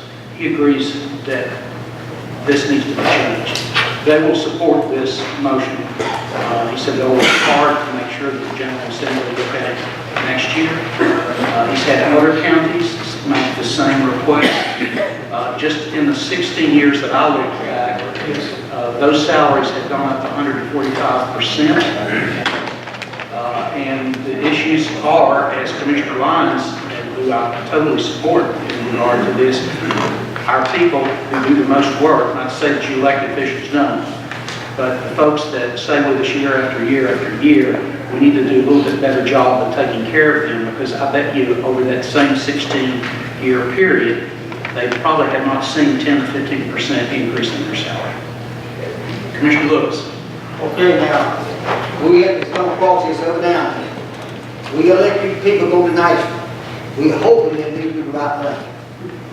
But when they get down now, they become hypocrites. They're going to put taxes on the tax people that we can afford, and then we have to come up with money to pay it. I agree. Thank you for your comment. Any other discussion? Any other one to speak on this issue? Commissioner Campbell. All 95 counties in on this. Mr. Curtis said that he has heard from other counties, and I would imagine... Say other counties. How many you say?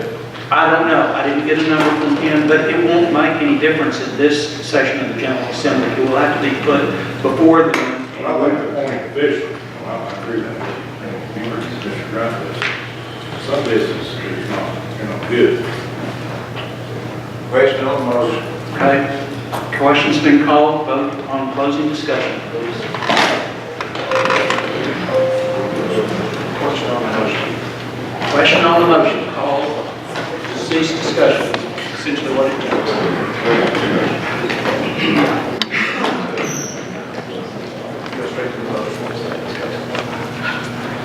22 ayes, 2 noes, no abstentions. Let's vote on the resolution as amended, friendly, by Commissioner Minion.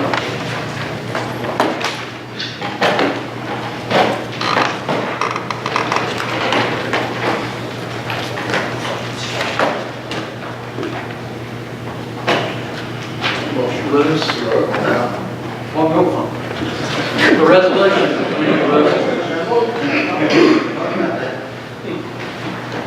22 ayes, 2 noes, resolution passes. Item number 14 is consideration of tax increment funding, TIF, for the Watauga River development. Interim City Director John Hartman is going to come forward and talk a little bit about that. And following that, we have a resolution that has been voted on your desk to vote this issue.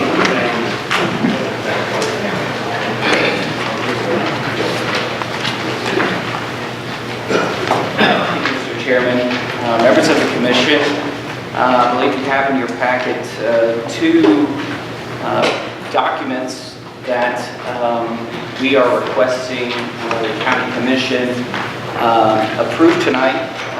One is the redevelopment and urban renewal plan for the Watauga River redevelopment area, and the other is the policies and procedures for the tax increment financing incentive program for the Watauga River redevelopment area. There have been some minor changes. A few months ago, I came before you with some draft copies that we were finalizing and reviewing. There have just been a few minor changes to that, so I'll be more than happy to answer any questions you all may have, or if there's any other comments that you'd like to respond to. Questions or comments to City Manager Parkinson? John, are you supposed to, I read in here, tried to look over most of it, to form a committee that will be looking at these applications and everything, is that how that works?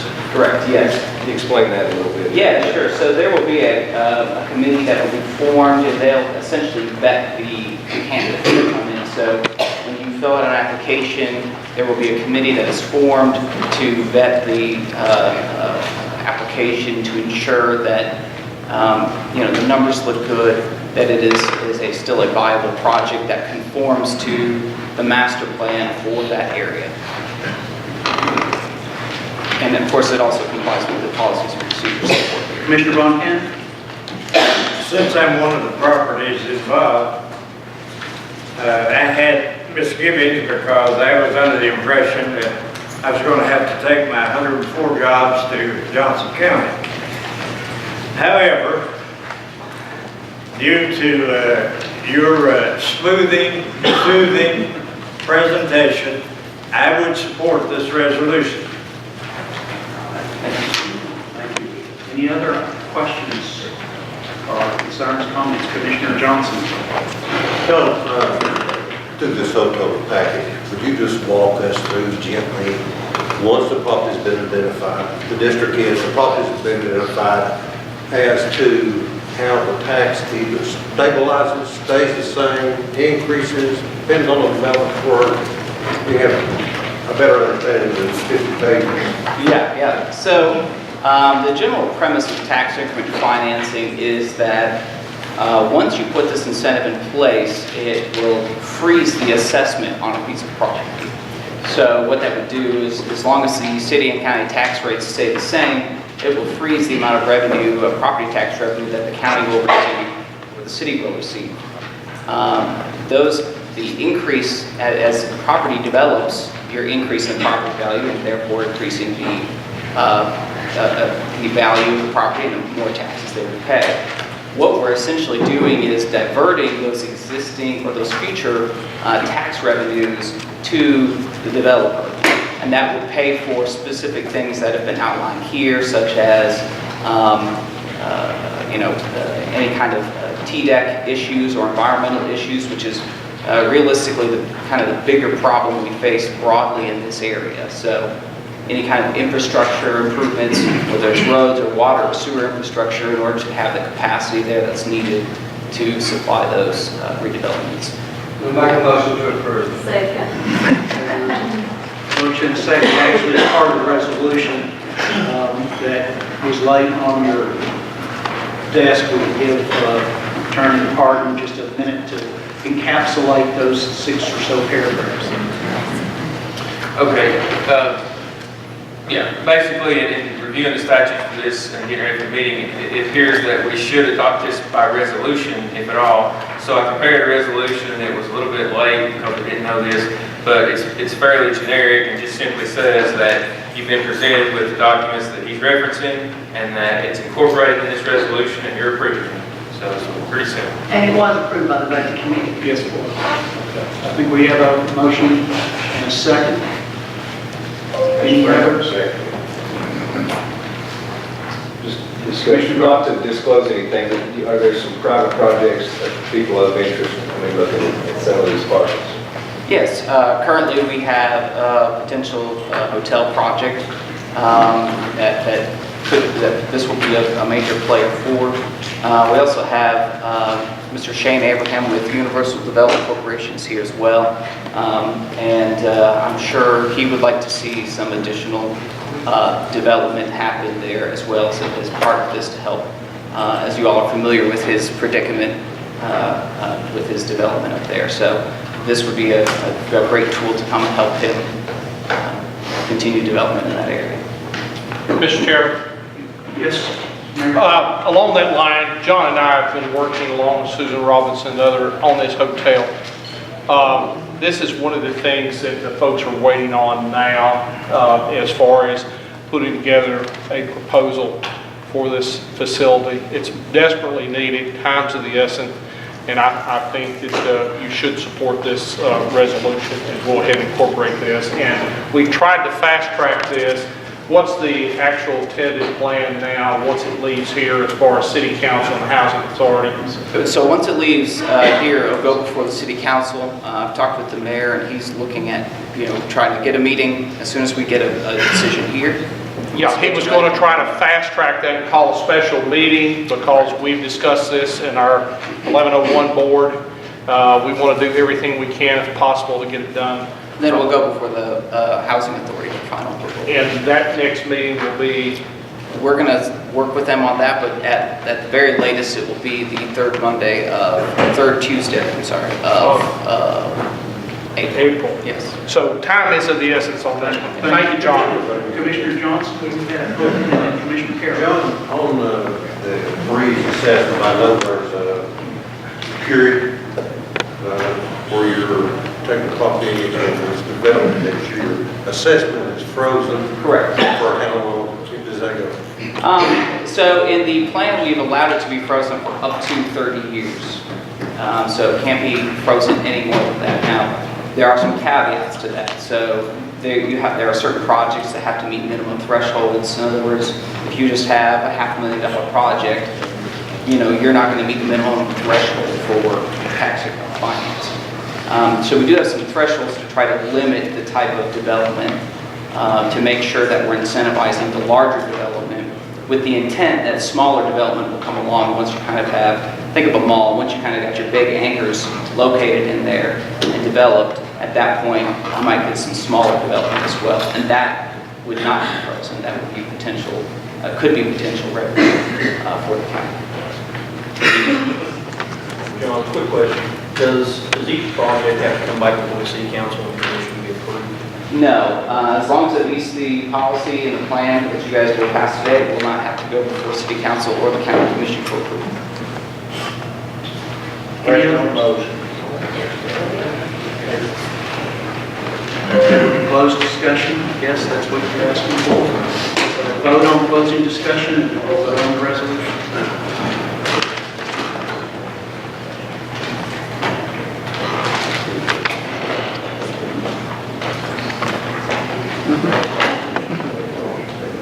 Okay, 21 ayes, 3 noes. Discussion is closed. Vote now on the resolution to approve TIF as presented.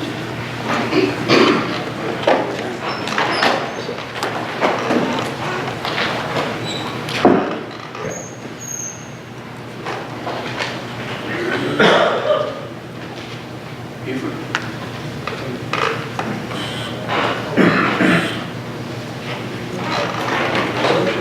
22 ayes, 2 noes. Resolution passes. Thank you. I object to the vote to cause a conflict of interest, self-stating that he owns the property. I feel like he should not be able to vote on this issue. It should be taken. Good point. Vote's been challenged. Take the vote. Okay. The county attorney said we need to redo the vote. Yeah, on the resolution, we're gonna do.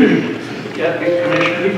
He made a good point. However, let's just assume that one of my neighbors is able to swing some money, which I've never been able to, never tried.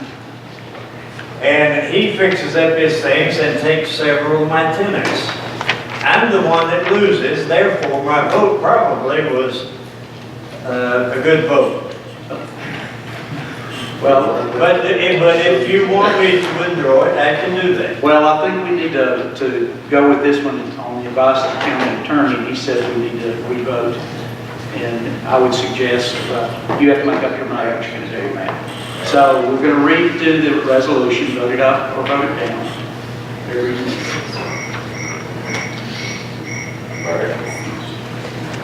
Okay. All right. Do the redo. Sorry about that. We're ready to go.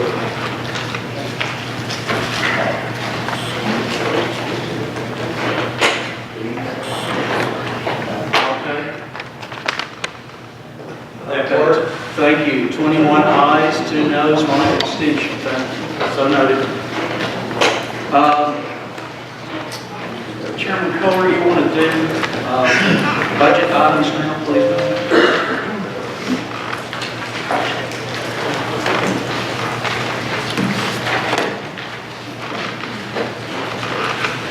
You should have in your packet your budget items that were brought to the committee and also the minutes and how the committee reacted to those items. First item that we'll bring forward, I think it's also in the resolution.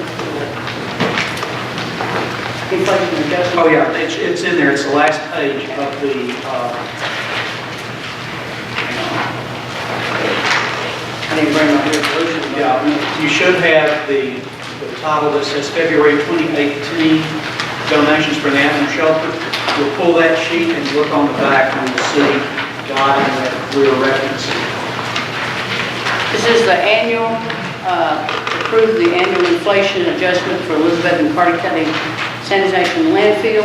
This is an amendment and the adjusted amount from $2,800,671.23 down to $1,887,532.90. Thank you. And that is in form of a motion to pass this item and the resolution. Second by Mr. Carr. Any discussion or question? I've got a question. Is that the insurance money you talking about?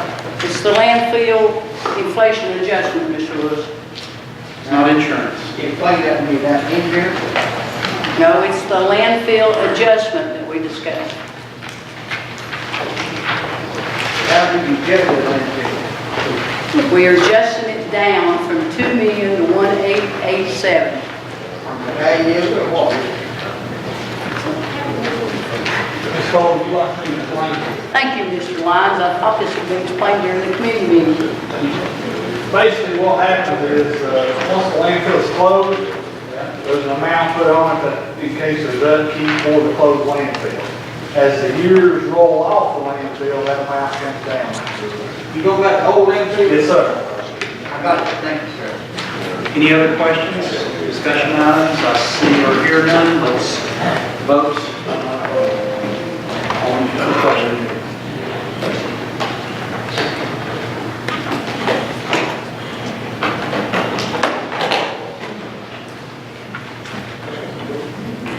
Commissioner Brown?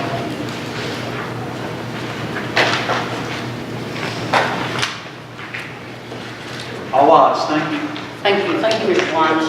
Next item will be making the form of a motion for the February donations, $991,097.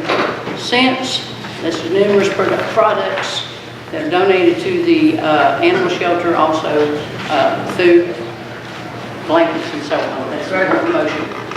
Motion made by Chair, second by Commissioner.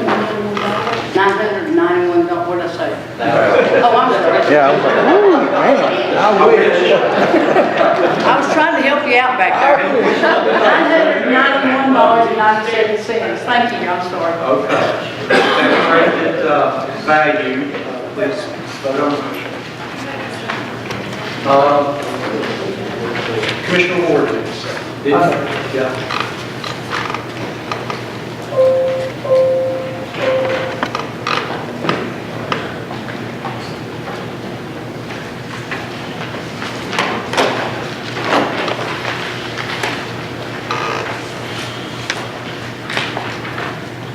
Three ayes, one no. Motion passes. Next item is general fund budget 101, amendment number 9. There are 6 items.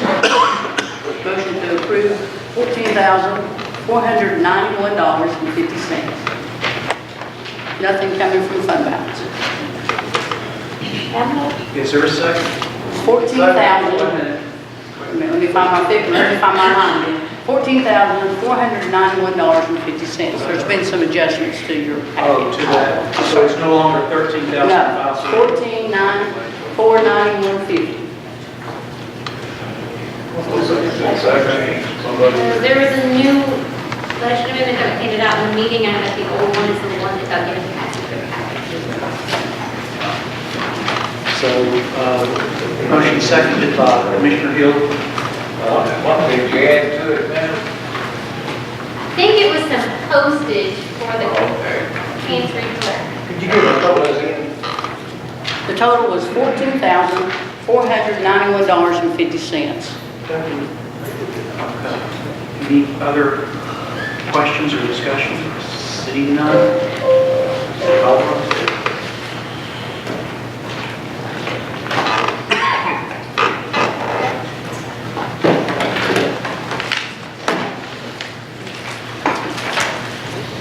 23 ayes, 1 no. Motion passes. Next item is to approve the Solid Waste Fund 116, amendment number 1, for a total of $401,921.53. This is recovery from the fire.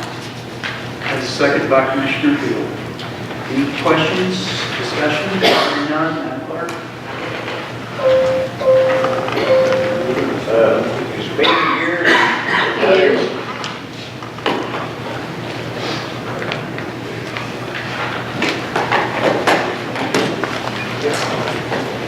I just wondered if Betty's I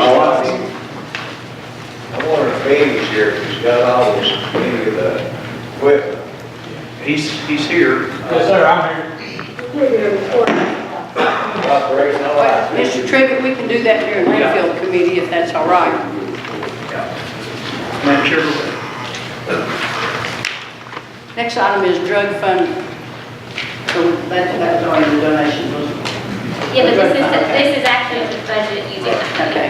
Drug fund 122, budget amendment number 9.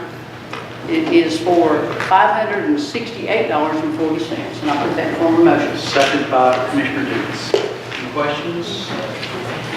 Madam Clerk, move forward.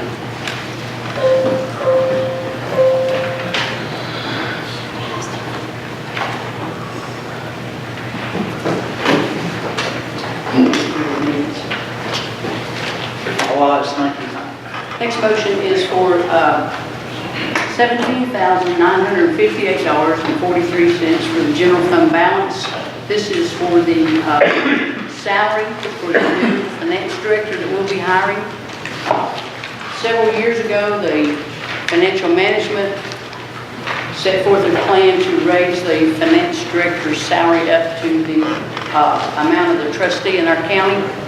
And this amount would give us the funds to hire the new director at the salary of $81,700. So we will need an adjustment of $17,958.43. And I'll put that in form of a motion. Second by Commissioner Meehan. Any questions or discussion? We're supposed to have it in the packet. It should be in the minutes. Just a second, it was discussed, first I think it was discussed during financial management, and then it was discussed during budget committee. So on behalf of financial management, Daniel Moore requested, it's down at the bottom of the second page.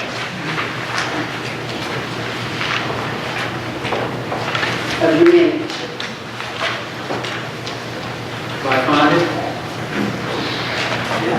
$17,958.43. It's at the bottom of the second page and the top of the third page of your minutes.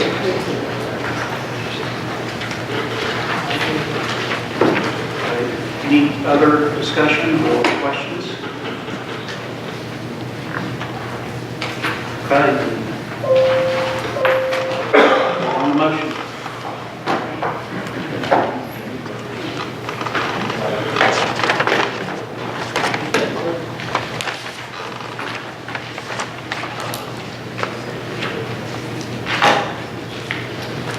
Any ayes, 4 noes, motion passes. Next item is Sports and Recreation Fund 121. This is an amendment of $10,739.52. This is coming from the Sports and Recreation Fund balance. I'll put that in form of motion. Second by Commissioner Brown. Any questions, discussion? Seeing none, Madam Clerk.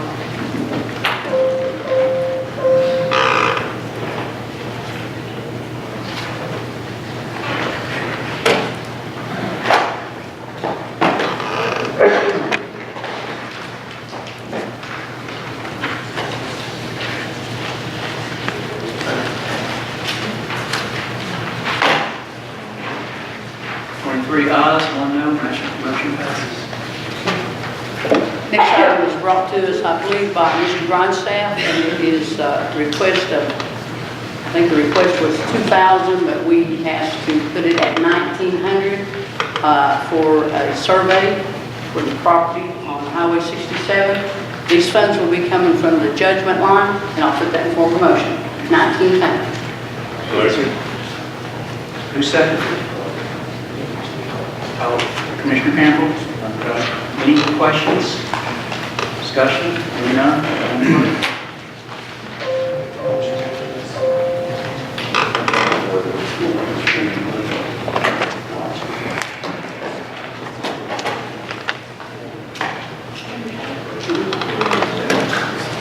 Next item, I'll put- Two noes. Motion carries. That's okay. next item I'll put in form of motion is General Purpose Fund 141, Amendment Number 10, for $1,013,750.74. For 5 items, this is coming from the school's fund balance.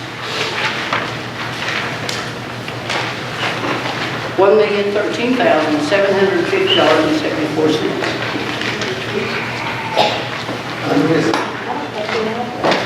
General Purpose School Fund, I think it is. I'll be glad to go make some copies if y'all want to go on it. Okay, let's hold off a minute. Let's take a 10-minute break. and- She'll make some copies of that and come back.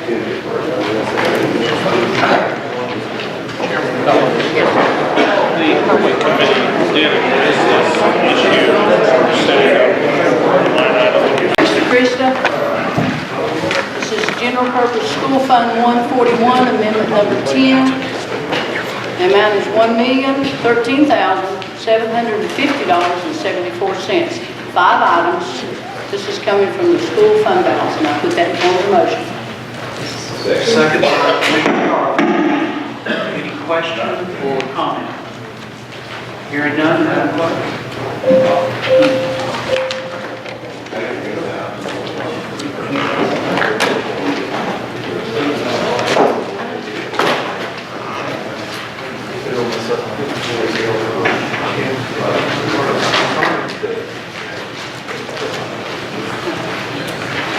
22 ayes, 2 noes, motion passes. Next item is Food Service Fund 143, Amendment Number 1, one item, $115,966.27. Seconded by Commissioner Deeds. Any discussion, questions? Madam Clerk?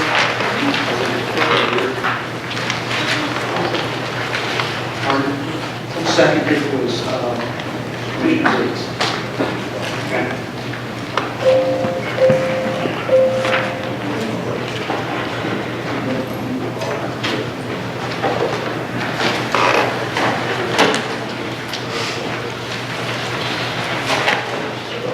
Ayes, 2 noes. Motion passes. During the break, there was an item brought to my attention. It was not brought to the committee, but I'm going to ask Mr. Hill to address it, and then I will bring it up as the chair of the budget. Mr. Hill. Yes, ma'am. Thank you for the floor. There was a matter brought to our attention by Mr. Bob Phillips, who's here with us tonight. He spoke very passionately about, I think I just made up a word there. He was very passionate about it. He believes that in the case of the Murray family, with the decedent being killed in action, veteran killed in the service of their country, that the county should not charge the family for the signage on the bridge project. There was quite a bit of discussion about it, and Commissioner Peters brought a motion forward that, here we go, a motion to pay for signage on bridges for anyone killed in action or missing in action in service to their country, and this is to include EMS, ATF, various law enforcement, first responders, that type thing. I'll make that motion. I'll say. Yeah, okay, so anyway, thank you. As I understand it, we're hoping to establish on the fly a $2,000 line item in the highway budget to go ahead and take care of this in totality tonight. Correction to that, I was just told that cannot be put in the highway fund, that can be taken out of general fund just to pay for this. So it is a motion for $2,000 to be taken from the general fund for this purpose. And one other point, at the state level, there's a TCA code that Mr. Phillips actually provided to me after our meeting last Monday. 54-1-133 speaks to funding for signing and marking memorial highways and bridges. And it talks about a member of the military, including the Reserve National Guard or any state or local public safety official, including the ones I just mentioned. And so the state takes care of these signs at the state level for anyone who died in service to the country or their country. Thank you, ma'am. Okay, again, this cannot be moved to the highway department, but it will be taken out of the general fund. $2,000 will be designated to be used for this when you need it.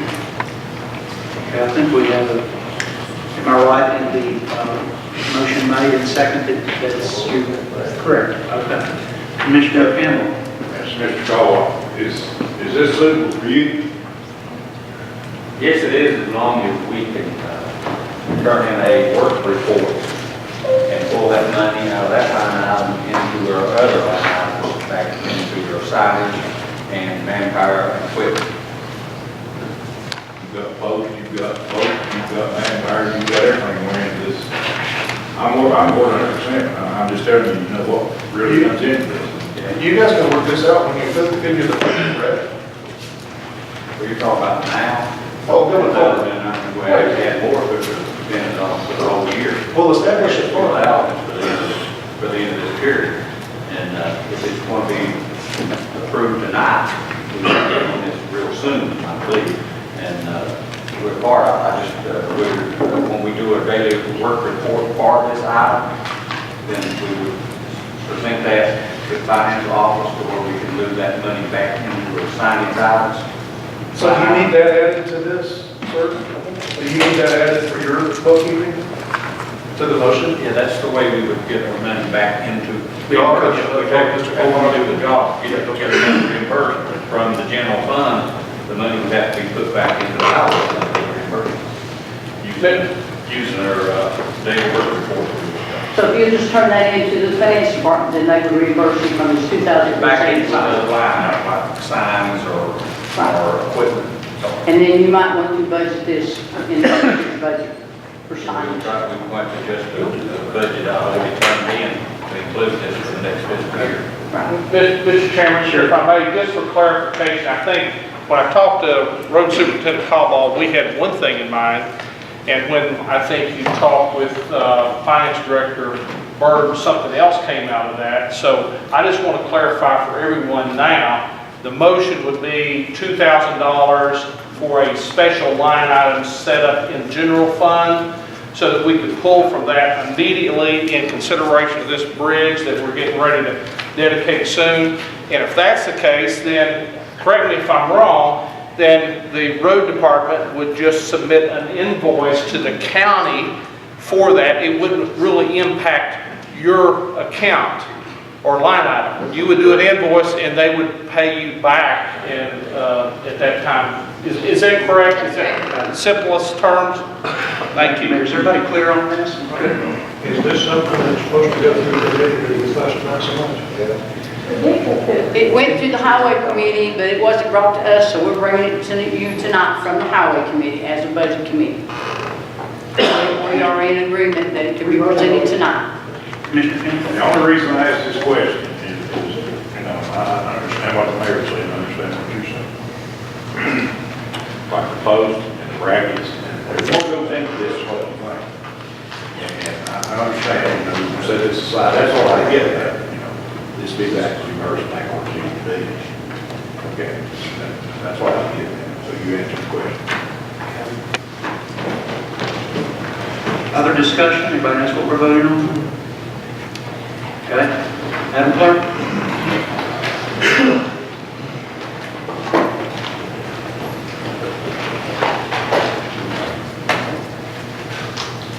Ayes, 4 noes, motion passes. How about that? Okay.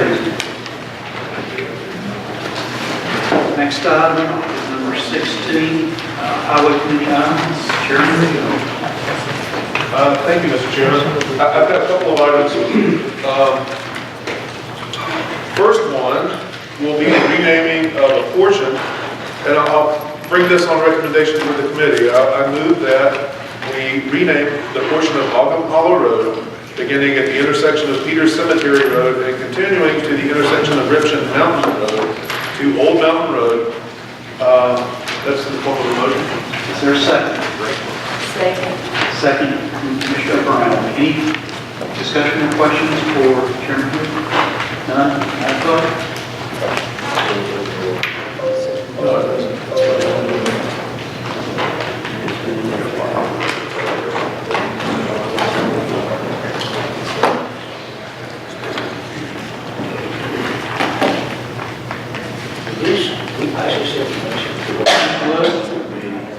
Yes, the number one committee, yes, that we do it. All ayes, thank you.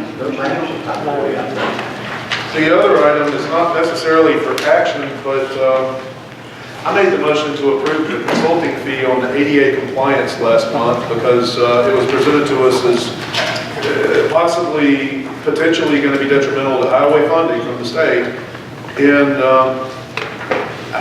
it is a lot of buildings we got in Carter County, but subsequent investigation, I had a constituent come up to me at my breakfast town hall who had the entire ADA code, and it seemed like there was some questions about the years a building was built and the compliance up to a certain point.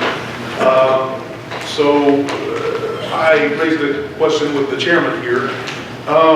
It's also come to my attention that about half the buildings in this survey belong to the school system, and I'm not sure it's Mr. Ward, Dr. Ward, not Mr. Ward, sorry. Kevin, yeah, do you guys have an ADA point of contact? I'm sorry? Okay, I thought that was Philip. Well, no, I was talking about outside agency that was in contact with us. Right. Philip is our point of contact for the school system. Right, so do you have a compliance plan within the school system? We've been working on one for the past 25 years. Okay. It also came to my attention that planning and zoning wasn't consulted. Mr. McKay and Mr. Schubler, were you guys ever brought in for questions or anything about ADA compliance? And Mr. McKay, actually, we talked about this briefly. Can you tell me which buildings are covered and which buildings are not, or which buildings are subject to this ADA compliance? Well, the research that I did last month, after I went to EMA and got the letter, the letter from the state basically says that when you research this, the federal government wants a transition plan. This transition plan was required to be completed in 1993.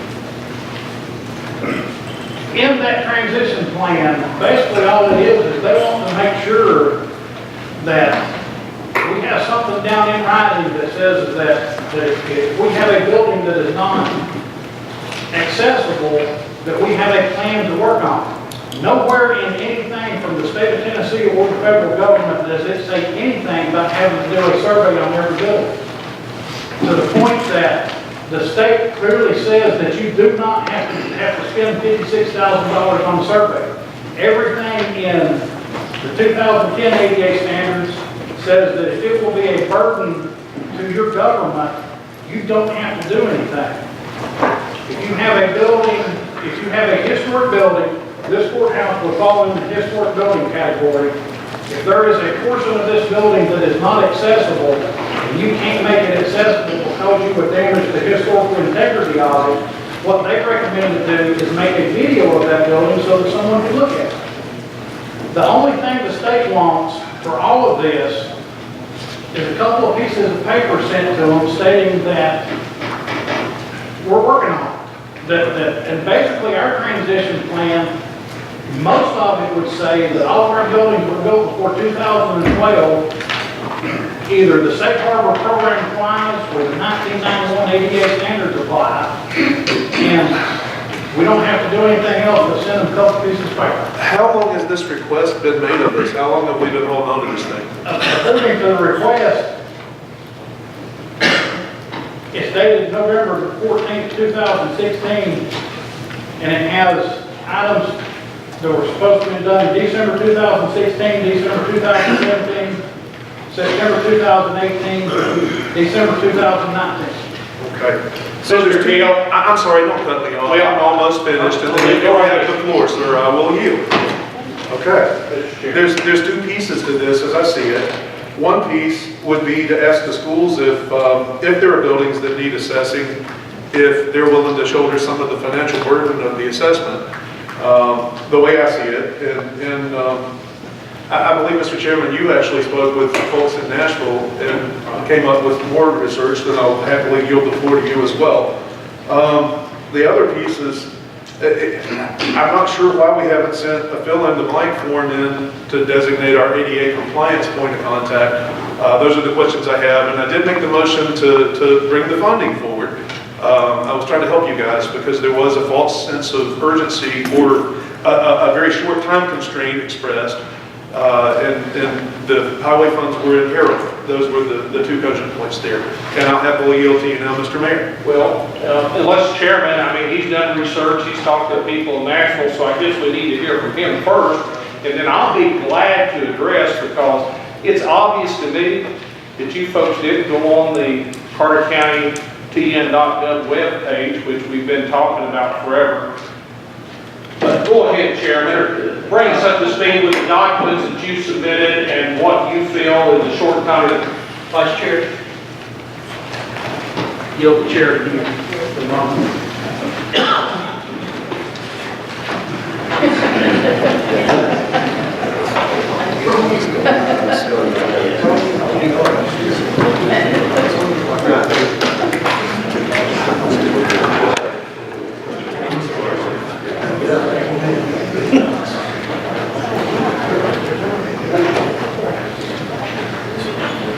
Chair Ben Yield, topic of it is the ADA compliance issue for discussion. There's no motions on the floor so far. Chair recognizes Commissioner Acuff.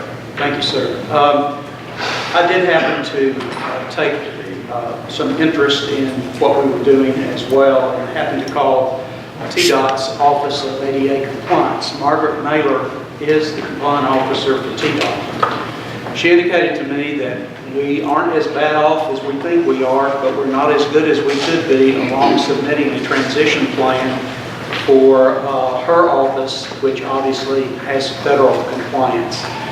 In the said letter of November 2016, she said we had not identified our ADA individual or official. Director Smith is recognized on the Department of Justice site, which is the overarching agency that handles the legal aspects of ADA, but she has not received from us a designated ADA coordinator. So we have to follow up with that. The letter to go back with her that has to go through this commission and be approved, along with coordinator's contact information, and our community must develop and publish an ADA grievance procedure. The next date is December 2017, which communities must provide a written letter from the mayor outlining the development of their transition plan, and we have to adopt that before sending it to her office. September 2018, we must provide documentation showing they have completed or making significant progress toward completing an ADA transition plan and evaluation. All certification forms are expected via TDOT. Then on December 2019, the Federal Highway Authority will require all transition plans be completed prior to communities rezoning TIP certification. I asked her specific questions because I think $59,000 is a lot of money. And she said it's not unusual, and she's had other counties also use firms outside of their counties across the nation to get this work done. So it's not unusual that our other 95 counties are going through this same procedure that we are. I did indicate to her that I thought the $59,000 and some change was a lot of money, and she said, yes, it is, but her office is there to help us along with that. I'm wondering, as I talked with Dr. Ward earlier today, with their help of their ADA coordinator, if we couldn't come up with a plan, we still may have to utilize the contractual agreement that Director Smith drew up, but I'm wondering if we can drop the number of buildings on that list. All we do have to do, according to Director Mailer, is to make sure that we have identified issues that we are not compliant on and how we are going to address them or when. Obviously, some of these could amount to hundreds of thousands or even millions of dollars, I suppose, and I don't know if the significant burden clause would hit us at that point or not. But I think we better be very consistent because it does involve federal and state highway funds. We certainly don't want to miss out on any of those. But can we do it at a little cheaper rate? If the school does their part and we do our part as a county, and maybe lowering the number of buildings that we have the folks out in Colorado come and look at. That's what I know, and I'm happy to answer questions. I'll let the mayor continue. Any questions for Commissioner Aker? If none, Mr. Mayor? Yeah, I appreciate Dr. Acuff following up with Ms. Mailer. I've said, keep in mind, I'm a member of the RPO, Rural Planning Organization. She's came before us and gave her presentation. The handout that he sent you, it's good that you've got a copy of that. It's great. But what really concerns me is this. You talking about all of these items that he sent you today or on Saturday at noon, things that we have to have in place. All those are done. Mr. Lawrence, could you go over and log on to Wi-Fi and take us to carterktn.gov? Is that possible? And throw it on the screen. You know, what really irritates me is the fact that we don't do our homework. We don't know what's in front of us when all this work's already been done. And I'll show you here in just a minute when you go to that site, and it's been up for months. All of these items, the plan, every item that you had sent us today is included. It's already done. I also have the hard copies right here that were done. In November 23rd, 2016, State of Tennessee Department of Transportation, Mayor Leon Humphrey notifies them that Gary W. Smith is our ADA coordinator. And before that, this is the other part of that form. Every form that Chairman has sent you has already been completed and done. So folks, we're wasting a lot of time here. And as far as whether or not $59,000 is fair price, keep in mind this was one of those items that went to buildings and grounds. And if you would please go up to government, go to Department of Services, go to EMA, right there, click on that. Now scroll down to the bottom of that. Well, something happened. This is just amazing. Now scroll right on down, if we can. And if you'll notice right there, right after we've got the Carter County ADA grievance procedure, September 20, 2017. We've got the ADA grievance form. We've got the ADA notice. We've got the American with Disabilities Act, the Americans with Disabilities Act of 90 and revised. Folks, you're barking up the wrong tree. We've got hard copy. We've got it online. This is what's wrong with government. We're chasing rabbits instead of focusing. All you gotta do is ask some questions. But no, we'd rather go to Nashville. You couldn't pick up the phone and call Mr. Smith or call me.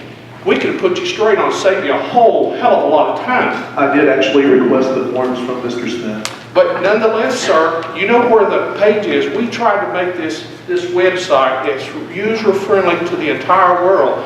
So the only thing that we're lacking at this point in time for those documents is the last piece of correspondence knowing them, telling the state that we have adopted the transition plan. We were waiting on that. We're behind that deadline. We were waiting until we were able to enter into the contract with the lowest bidding firm, which you guys approved last month. So you're helping hold us up. You're helping delay the process so that we're even farther out of the deadline. But every There's been item, no delay, sir. This is just for clarification purposes. well, is it clarified enough? Can you see that everything is here? Good word, Mayor. Thank you. Fantastic. Appreciate I'm glad to hear that we're on track. My first email was replied with some personal opinions about ADA compliance. I asked for some documentation just to see the chain of communications, and it took me 3 requests. I think the information should have been in our packet last month when we talked about this, frankly. But nice work, well done, and Thank you. yes, sir. Always, job one in the mayor's office and EMA. We do it right. Thank you, job one. Do we have any other questions? Only thing I would comment on, according when I talked with Margaret Mailer, she doesn't have any of this in her office. Well, that doesn't surprise me. You know how government is. It's very inefficient. But right here, I can assure you that when I put pen to this, and November 23rd, it went out immediately to TDOT. It's not my problem. It's common that things get lost, but we'll make certain that Ms. Mailer has this tomorrow AM, okay? Thank you, Mayor. And I do have a couple of comments in response to Mr. McKay. The checklist that we have to use is the 2010 checklist. And that does have to be used for every county building. Now, what happens is there is a safe harbor exemption. And what that means is if an item is identified in the 2010 checklist and the building was built before March 15, 2012, and it meets the ADA requirements for 1991, then it is considered safe harbor. You don't have to change anything. However, if it does not meet the 91 standards, then it does have to be changed. If there are structural issues or historical items, those do factor in, but there's a common myth out there that buildings are grandfathered. There is no grandfather. The ADA applies to all buildings. Mr. Smith, Yes, sir. at any time, did you consult with your building inspector? No. Or the planning and zoning guys? I had no reason to consult with him. Thank you. This was ADA. It had nothing to do with planning and zoning, folks. Any questions? Did you want to be recognized, Mr. McKay? Can we recognize Noel McKay from the floor, please? Mr. McKay, seeing how my name was mentioned there, you're doing a survey that neither the federal government nor the state of Tennessee requires to be done. In the federal government paperwork, they clearly say you do not have to do this survey. It's a waste of money. It does not need to be done. It's not required to be done. All of our buildings meet the standards as they're set. There might be some little nitpicky stuff hand towel dispensers are not where they're supposed to be. The state of Tennessee, when they started doing it with all of the rest areas, TDOT trained 144 people to do their own problems. I can train people to do this survey in probably 30 or 45 minutes. It's not complicated. To do every building in the county, yes, it would take a while.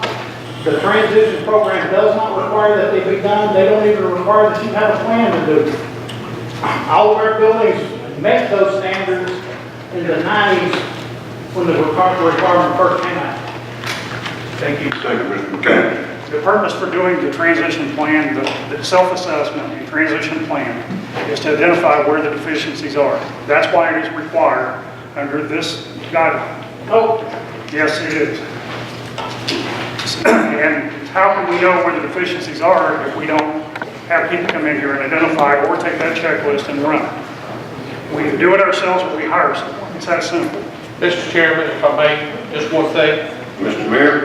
The documentation that Chairman Acuff provided, it does give us an agenda, a date that we have to comply with. And right at the bottom, before December 2019, you must submit completed copy of your agency's ADA transition plan and a letter certifying your entity has completed the required ADA transition plan. That's in black and white. There is no ifs, ands, but, for, nors about it. We've complied up to this point. We're behind only on one piece of correspondence. Once this contract is let, then we can submit that correspondence to Nashville. We'll be right on top of everything, and we'll be working toward that 19 date. With all due respect, the finding could be that we are in compliance, and that would be in black and white as well, Mr. Mayor. Until we get the plan, sir, we don't know, do we? It takes the experts, it takes the plan. That's why we contracted. And we could always look within before looking outside the county. We got a guy right here that says he could handicap the training of numerous people to execute this in 35 minutes. That was Mr. McKay's testimony. One last thing. You know, if that's the case, then by all means, but it makes clear that Mr. McKay in his testimony, as you refer to it, has already stated something that's incorrect. He's told us that we don't need it. But right here it says we do. The survey are two totally separate countries. They are right. They're totally separate. They do not have to be done as part of the transition plan. The transition plan is basically write down some stuff on a piece of paper and send it to the state that they're happy with it. If they're not happy with it, they'll send something back and say, add this to it. All right, Mr. Shooter? Yes, sir, Mr. Chairman, just one quote and reiterate what Dr. Ward spoke of in 1991, when we did this information. I was new here. At that time, we had an individual who's passed away now that did the county buildings, Mr. Wiseman. At the same time, it was Mr. Pierce that had Miller that worked on with you guys. So all those were done. And as Dr. Ward stipulated, for the last 25 years, they've been working to reach their transition plan. So the safe harbor does react to this. Commissioner Grindstaff, you were next. This came up Building and Grounds. The letter that they're referencing that was sent from the state of Tennessee was put in the full commission package shortly after I received it. The committee met on it 2-3 times that I can recall off the top of my head, and we worked through the avenues that were presented. You know, if there's any issue or any problem, you know, we have no issue with bringing this back in front of Building and Grounds and readdressing it. Should we have contacted the planning office? Maybe we should have. But at that point in time, it was not, it was not brought up as a relevant avenue for ADA. Mr. McKay came to me shortly after the last month's meeting when we passed this and expressed some concerns about whether or not certain buildings would have to be considered or certain buildings would not have to be considered. And I expressed my statement about I don't know ADA. I don't have any ADA certifications, never had any ADA training other than just what's required. But that was my opinion of what what the plan was supposed to. Was my understanding of the letter that I read, the letter that the information that we were receiving, the information that the committee had decided upon, was that we needed a transition plan. And in order to get a transition plan, we needed to do a survey. And that's what was referenced in the letter, and that's what we went with. We brought it up. It was sent out to bid. They done an RFP on it. I have been in contact with Mr. Smith several times. He showed me the documentation that had already been completed. He showed me the checklist. I had a copy of it at home. I looked through it, and it was the committee's decision to go ahead and do the plan, or go ahead and do put that out for RFP, simply based on the fact that the amount of time that it would take to inspect and look at all these buildings. I agree. This is not something that it's going to take a PhD to do. I have no doubt about that at all. But the simple fact of the amount of buildings that we have in the county and the amount of time that it would take to go through them is something that is outside the realm of, I believe, and I agree with Mr. Smith and the mayor, outside the realm of what we should ask Mr. Smith and Mr. Harrell to do. Between their overtime or comp time or however you want to look at it, I don't think that we'd be too far off by the time that they got done looking at all these facilities. And yes, the schools are county buildings. If they have a transition plan, it's already completed. That's great. we'll send it in. Go back through and make sure that it meets all the qualifications that we need. But, you know, in reference to this, you know, like I said, if there's any issues or anything, bring it back to Building and Grounds. I have no problem with it. Commissioner McCoy. Thank you, Chairman. My question is, we've heard a lot of information on this from multiple sources. Is this an actionable item? And if it is an actionable item, would it be in order to call question at this point? Or is this just information or clarification purposes?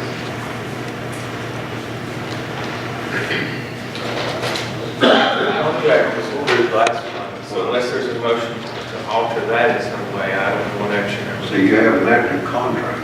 It's already went through the RFP, it's already been reviewed, evaluated, and it's been signed. No, the contract hasn't been signed, but it's ready for signature. Okay. I have issued a purchase order. You have issued a purchase. And with all due respect, we've heard a lot of things, and if there's something that we can do as a committee to further this item right now, I move that we move on to the next item. Okay. Any further by any other commissioner? We have a motion on the floor. No, sir, we have no motions on the floor. This was a discussion item. Is there any more comments from the committee? The school systems already have a plan that's ready to be turned in, then we need to pay this company the same amount since they won't be going to the schools. Mr. Chairman. Sir. Keep in mind the letter of correspondence that we got dated 2016. It's had nothing to do with 1990 or anything since then. I know that Mr. Smith has made some conversation and contact with the school system. No point in time when we led to believe there was any transition plan. So that's why, after multiple meetings, discussions, both here at Buildings and Grounds, we put this project out for bids. And we awarded it to the lowest bidder out there. So I do not see any reason whatsoever. Now, if Dr. Ward, if any of your people have that, if you can get it to us, let us look at it and compare to what's going to be covered in this contract, then wonderful. But until that time, I think we need to go ahead and let the county attorney find something in the contract that needs to be altered. We need to go ahead and execute that contract. We need to get on with business because we've got time limits here that we've got to meet. Dr. Ward. What we've done for the past, and I say 25 years, but it's been for some time now, and it goes back through multiple maintenance supervisors and facility directors, and I guess back to this time period of the early 1990s. Every year, and especially since referendum has come in the last 10 years, there has been projects that has been on the list, just like for the last 2 or 3 years, there's been handicap seating at the football stadiums, because that has been a big issue for us in our system. Most recent, along with that, bathroom renovations at our football, baseball, or whatever facility, make sure we have handicap accessibility at those outside stadiums. Prior to that, one of the big pushes over the, I guess, first part of the referendum was to do bathroom renovations inside the buildings, because a lot of the buildings are 50 years or older. So, you know, as and I talked to Mr. Nove today, we had this exact conversation, because there's nobody that knows the facilities one by one in terms of the 15 different locations than Philip Nove. And what we have done, or what he has done, and what the board has done, is voted to use referendum money, fund balance. Now, anytime we have had to go in, for example, and change out bleachers, we change out wood bleachers that was put in the buildings back in the 50s, 1960s. Anytime we change out wooden bleachers, automatically we have to come up, or we have to bring that new set of bleachers up to ADA code. So the architect, which knows the code, designs the bleachers that has the walkways, but not only that, but the cutouts for handicap wheelchair accessibility. So, you know, it has been something, and there's been a lot of those wooden bleachers changed out. There's been a lot of bathroom renovations, or we've got the handicap stalls, the stadium renovations. One of the areas, if you go around to our schools, if you go into the rear of the building where the modulars are located, where accessibility is needed, and that was one thing Mr. Nave and I was talking about today. It's not a real big issue, but where accessibility is needed, we've got ramps going into the old Hanley units. Now, as the need arises, if there's a kid or if there's somebody coming into the school year or next year, or if they're coming in and we have to build a ramp or a concrete ramp, then we're going in and doing it, making sure that it's accessible for whoever needs it or whoever needs the access. But one of the biggest things that we have and the concerns, I guess, is the Hanley units, the old modulars, all the new units that has been bought over the years, the double plastered modulars, as they're set up, they are built with handicap accessibility. We're very fortunate, in our high schools. We've got 2 levels, Happy Valley and Hampton, got elevators. So, we're in pretty good shape. But we have some needs to address. Here's a question. It sounds like Mr. Nate has done an excellent job within the scope of his employment to ensure that each and every project, and there are updates with ADA. However, has there been an independent assessment by anyone outside school system that has went in and assessed these facilities? Okay, so that's the whole purpose of this plan, getting back to it. I think you'll agree with that, Commissioner Grindstaff. We have to have the assessment, and then that will tell us, it may be that Mr. Nave has taken care of the bulk of these issues, and we don't have to address it. But until we hire the professional consultant to come in and put the plan together, we don't know what the extent of our problems are. And then, once we do that, then we can submit by the time frames to Nashville our plans and how many years it's going to take us and what we feel it's going to cost. We don't know what that is. So again, I think we need to move on with this plan urgently. Commissioner Coleman, Question was answered. okay. Is there any further questions or discussions from our commissioners? If none, I'll move this discussion to end. I will relinquish the chair back to the Chairman ASAP.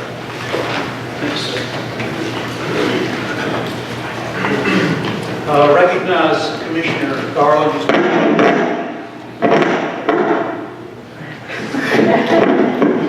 He's going to introduce our next speaker. Thank you, Chairman.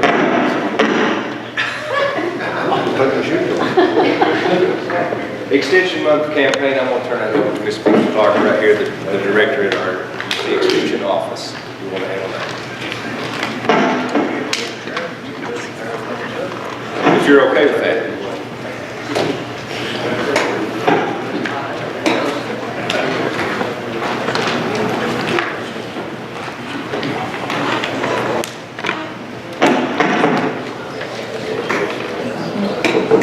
Thank you. I just wanted to take a minute. I'm Vicki Clark. I'm the county director of our UT Extension office. We wanted to take a minute to tell you a little bit of what we're doing in Extension. University of Tennessee designated March as Extension Awareness Month. So we have tried throughout the state to make organizations and city and county groups aware of what we're doing as Extension. We are your link to the University of Tennessee, and our office is now fully staffed, which we're very proud of. Kathleen Wilson is our new agricultural agent, and she's been very active in meeting and working with our farmers and our producers in the county. I do the Family and Consumer Science program, and have had a lot of success in parenting, finance, and food safety programs. And Emily Barton is our 4-H agent. She and Melissa Shelton, who's our 4-H assistant, program assistant, work with about 1,200 of your kids on a monthly basis. We have a very, very active 4-H program.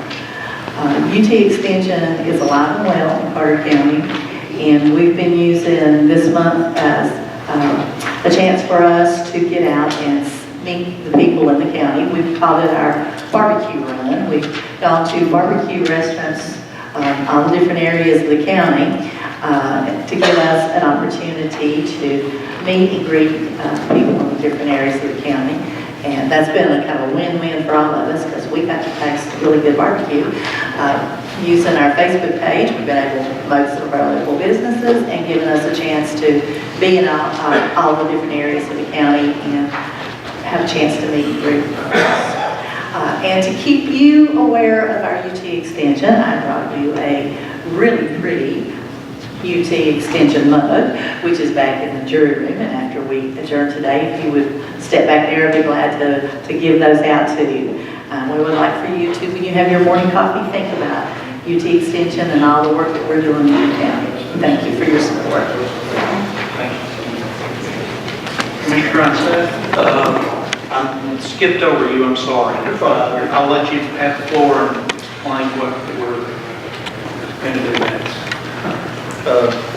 Last month, during our building and grounds meeting, Commissioner Ray Lyons brought back to our attention that last year we had received some donated property off Highway 321. We call it the Sluder donated property. That's how we're able to keep track of it.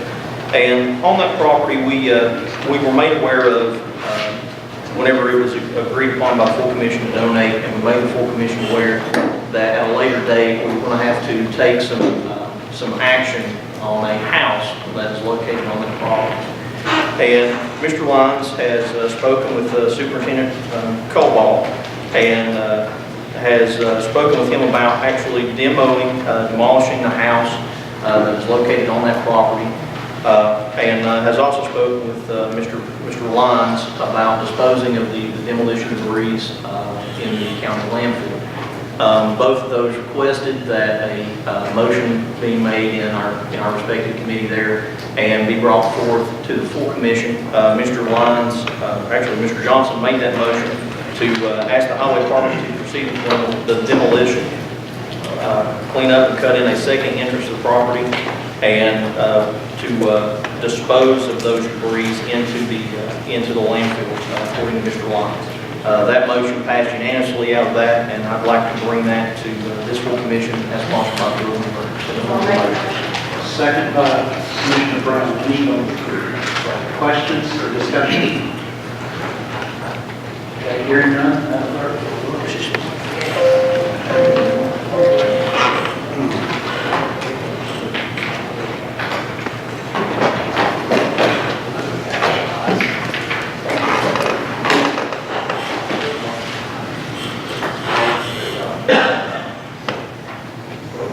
Commissioner Miller?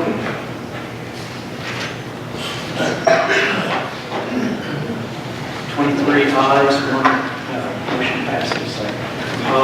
Mayor, I think we're up next for mayor report.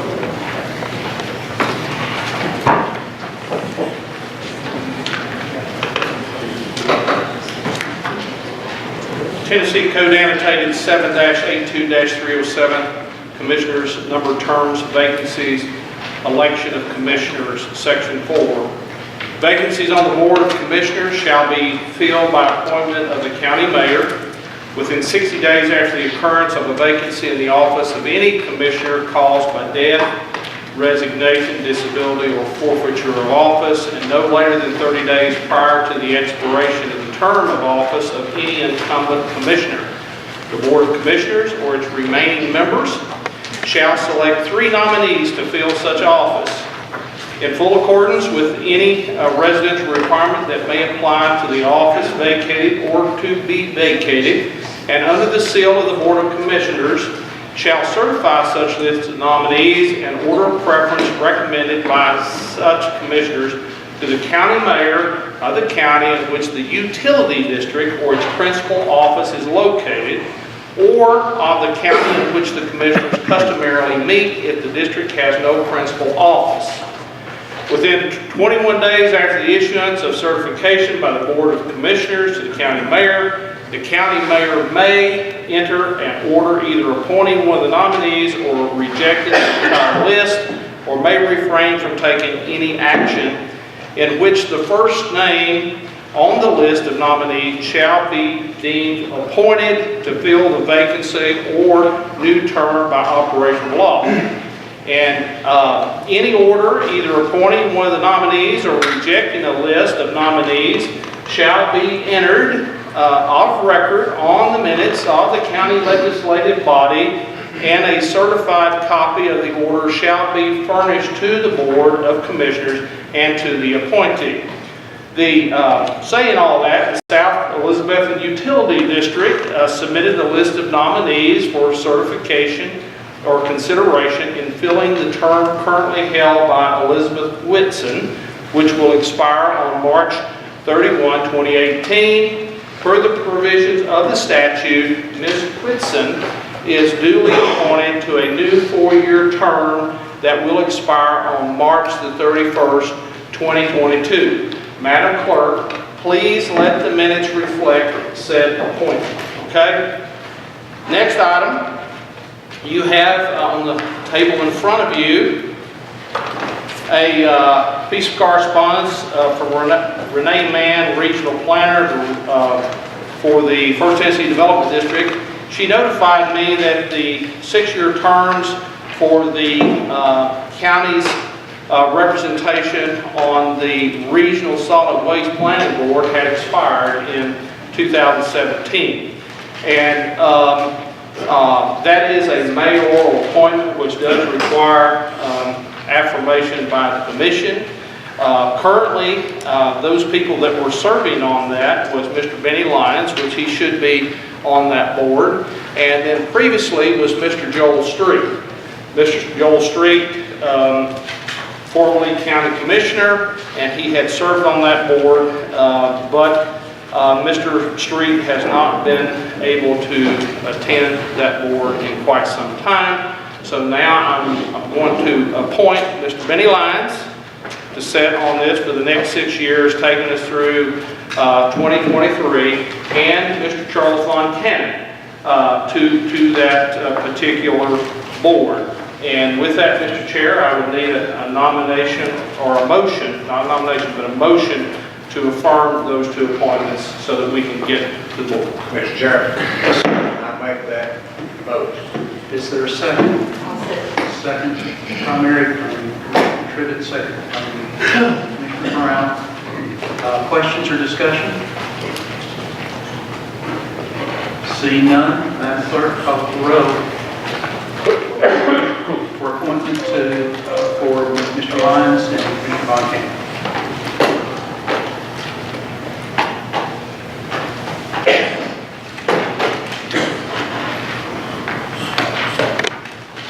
Ayes, 1 no, 1 abstains. Thank you, Mr. Von Cannon. First meeting of that board tomorrow morning at 8:30.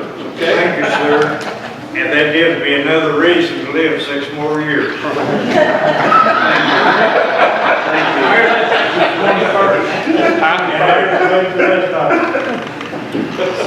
Question on the vote, Mayor? March 21st. Okay, it's Wednesday, sir. I stand corrected. I got excited. Today's the 19th, right? 20. Wednesday, Charlie. Got that? Okay. Thank you. Thank you.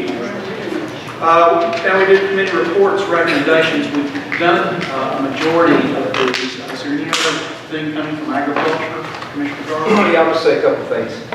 Thank you, Vicki, for being here for that, and the hard work you guys do over there. We always appreciate that. Visit their website. We've got a good website. You can reach it from the county region. Also, very active on social media, Facebook, so check them out that way. They update events regular, and they're always doing something, so you can always check them out. You've got a few stops, I'm sure, left on your campaign there, so find them, go talk to them. They've always got good stuff going on. There's also a 4-H publication. You sent us an email of that, and it featured one of our own there, Melissa Shelton, on the work she's done with the Walmart grant, I think. And it was a good chance to see her highlighted for the hard work she's done. So we're proud of her. There's also East Tennessee Nursery Association, big plant auction. I think the dates on that is April 14th, I believe, and it's at Sycamore Shoals. They have I think a plant preview 8:15, and then the auction starts at 9 o'clock, and it's a pretty good fundraiser, and some good specimens there, so if anybody's interested in that. That's all I have. Thank you, sir. Animal Shelter Board, Commissioner Peters.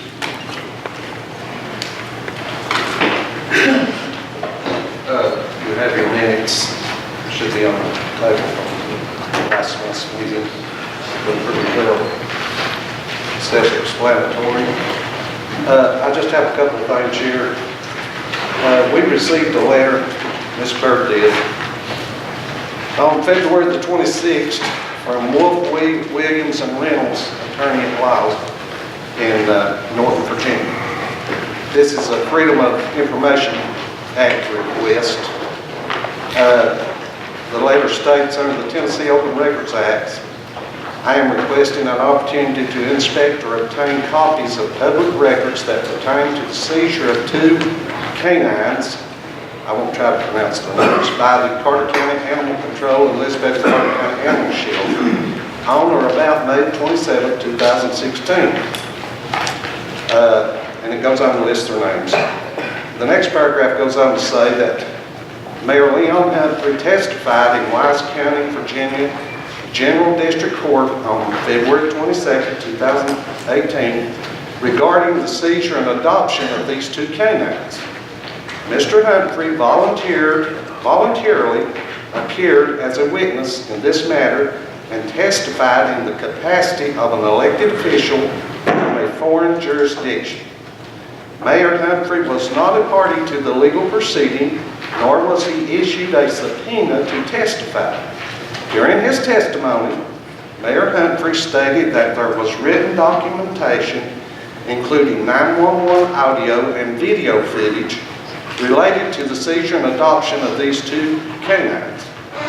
Mayor Humphrey testified under oath that the 2 canines did not show any signs of neglect and that the animal control seizure conducted by the Elizabeth and Carter County Animal Shelter was illegal. The mayor advised the court that there was an active investigation regarding past animal seizures and adoptions. Pursuant to Mayor Humphrey's testimony, please include all documentation related to his testimony regarding the animal seizure and illegal activities surrounding the adoption of these 2 canines.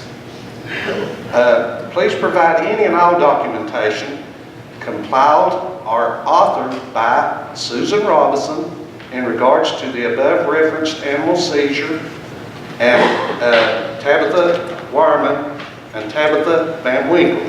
Mrs. Robinson is a Carter County employee who has worked in Elizabeth and Carter County Animal Shelter, and it's my understanding she obtained and compiled documentation regarding this adoption. And it goes on to say that they pay any fees that were that. When we received this request, we had no records. And if you remember, at this meeting last month, the mayor was asked point blank if he had any records pertaining to the animal shelter. And he answered, no, he had no records. I think Mr. Johnson asked the question. Well, mysteriously, last week, Mr. Josh Harden received 2 or 3 boxes of animal shelter records in his office from the mayor's office. Now, I don't know how those got there or how he came in possession of them. I'll let him answer that in just a minute. But our board has asked for those records for 2 or 3 months, our animal shelter board. We have also asked for the hard drive that was taken from the animal shelter several months ago. We have got no response on that, and we have not received the hard drive at this time. Further, he said there was an active investigation going on. Well, I would request that any information, any investigation that he has any material be turned over to the sheriff's department or the DA if there's an investigation going on. And furthermore, this ongoing thing with the animal shelter, this happened in 2016. We're under new management. We've got a new board. We're getting along just fine, other than all this publicity on TV is affecting our donations. It's absolutely negatively affecting our donations. We have a board now that's under control. All this happened before this board took over, and it seems like that when this hits the TV, that it's like it's going on now. Well, that's the furthest thing from the truth. There's nothing going on at the animal shelter. Everything's on the up and up. We've adopted internal controls. The board now is, we have 3 city councilmen, 3 county commissioners, and 1 from the general public, and we're working together great. We have a great, we just work together good, and there's no problems with any of that. Now, I would like to request that we get the hard drive back, and that's all I have to say. Commissioner Meehan? I have a couple of questions. Does that letter infer then Carter County is involved in litigation across state lines? Well, the letter states that he was not subpoenaed, but it does say that what the animal shelter does, in the mayor's words, was illegal. My feeling is that that's put us in jail. Follow-up question is to our county attorney were you consulted with and/or advised the mayor in any way to go to another state to testify? Was that coordinated through our county attorney's office? No, sir, I did not advise anything. There was discussion regarding litigation that may have been brought here but wasn't. But no, not specifically about bringing litigation or being involved. And like the letter said, the county's not a party in it. It's a private case.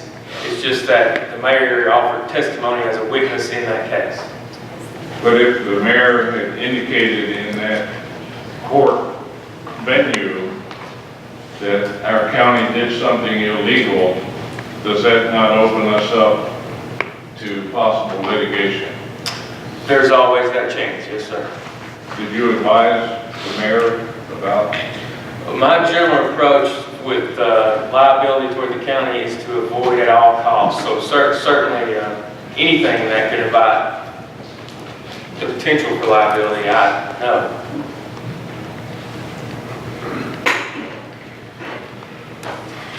Further questions? Commissioner Peters or the county attorney? Okay. Thank you, sir. Any other items from budget, Commissioner Coyle? No, we finished it, thank you. Thank you. No other items from building and grounds, Commissioner Burns? If I could just say one thing real quick. The $1,900 that was approved by the full commission today will go towards surveying the TDOT property between Highway 67 and Howard Ranch Road. That property's been brought up on several occasions about maybe a multi-sport park or adding to our parks and recs there. So I greatly appreciate it. We'll get moving on that as quick as we can and hopefully bring something back. So thank you. Education, Commissioner Wood.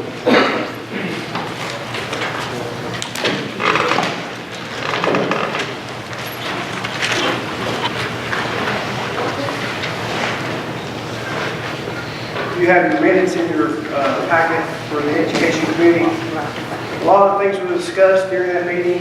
Safety was one of the main objectives of the meeting. Sheriff Lunsford came out and told us a little bit about a new program they have called Sprint. I was hoping he'd be here tonight to explain it, but he's not.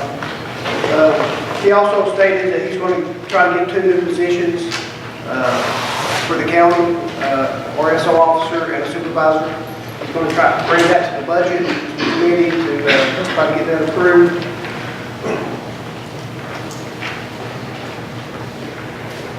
And Dr. Ward talked about the camera systems that they put in the buses.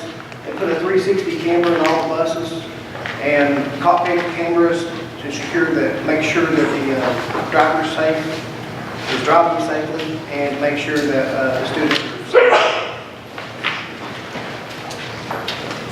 Our calendar, the next workshop will be April the 12th. We'll be meeting with Dr. Ward as a workshop, school board, education committee. Our next meeting will be at Cloudland Elementary on April 2nd at 6 p.m. Dr. Ward also talked about the robotics program. To everybody's knowledge, they actually won the state, and now they're going to the Nationals, and the Nationals is going to be in Kentucky, and we're all excited about seeing them come back with a winning prize. There's actually, we're going to put those robotics in 7 different schools this time, so in the next school year. So we're looking forward to watching the kids. We actually got to see a demonstration at Central Elementary, and it was amazing what those kids created and what they did. It would have been nice for all the commissioners to have showed up at that meeting, but you know, they did a great job. We're proud. Also, we need to think about the Lady Unaka Rangers. You know, they went to sub-state.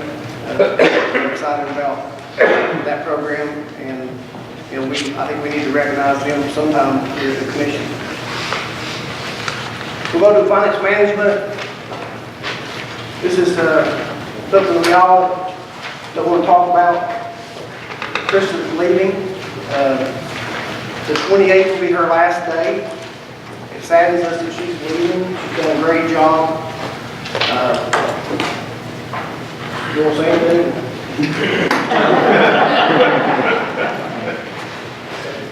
We're excited for her because she's moving to a new chapter in her life.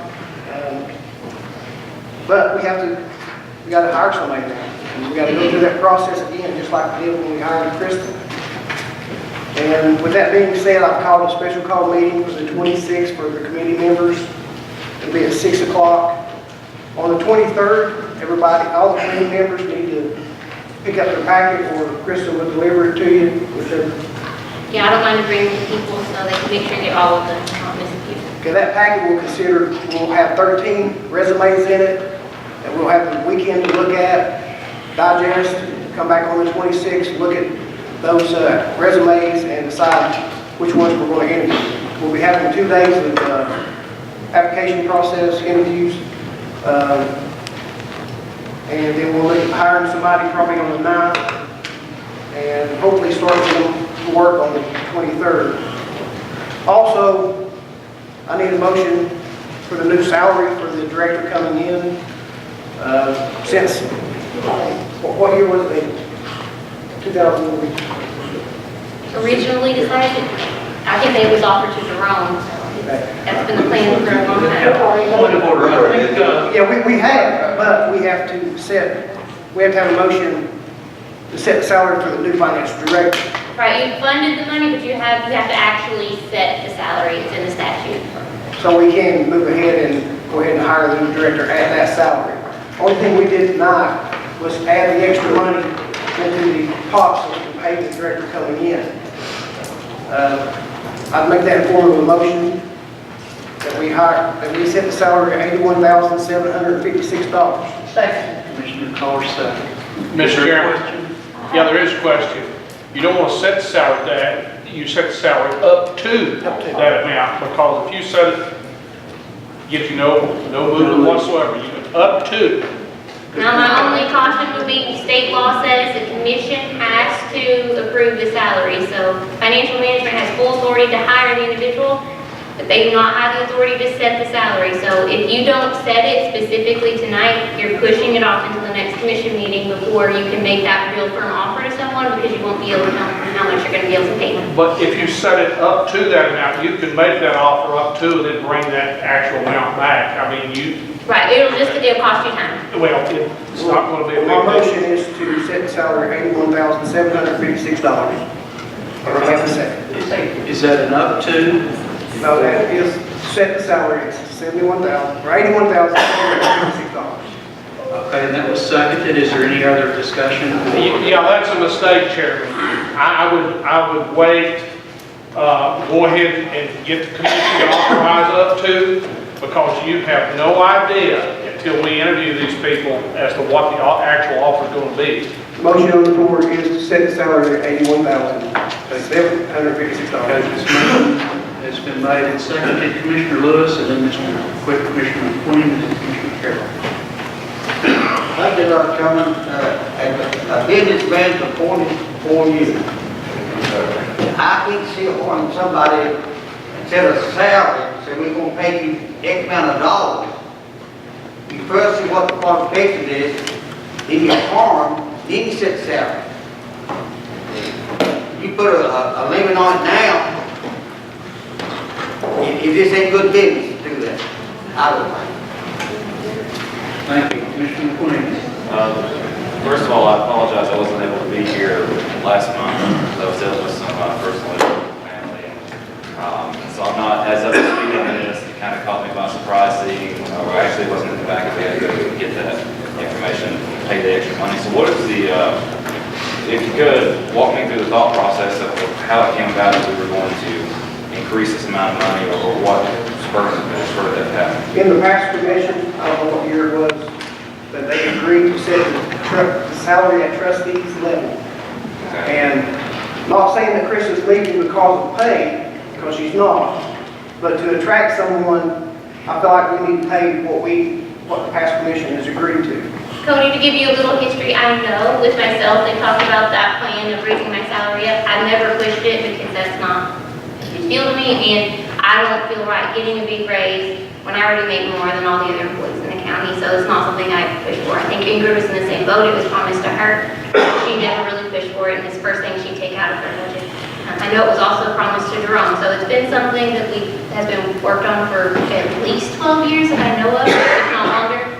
And my personal opinion is, I'm not leaving because of money, I'm leaving because of time. However, you need someone to come in with experience. CPAs are great.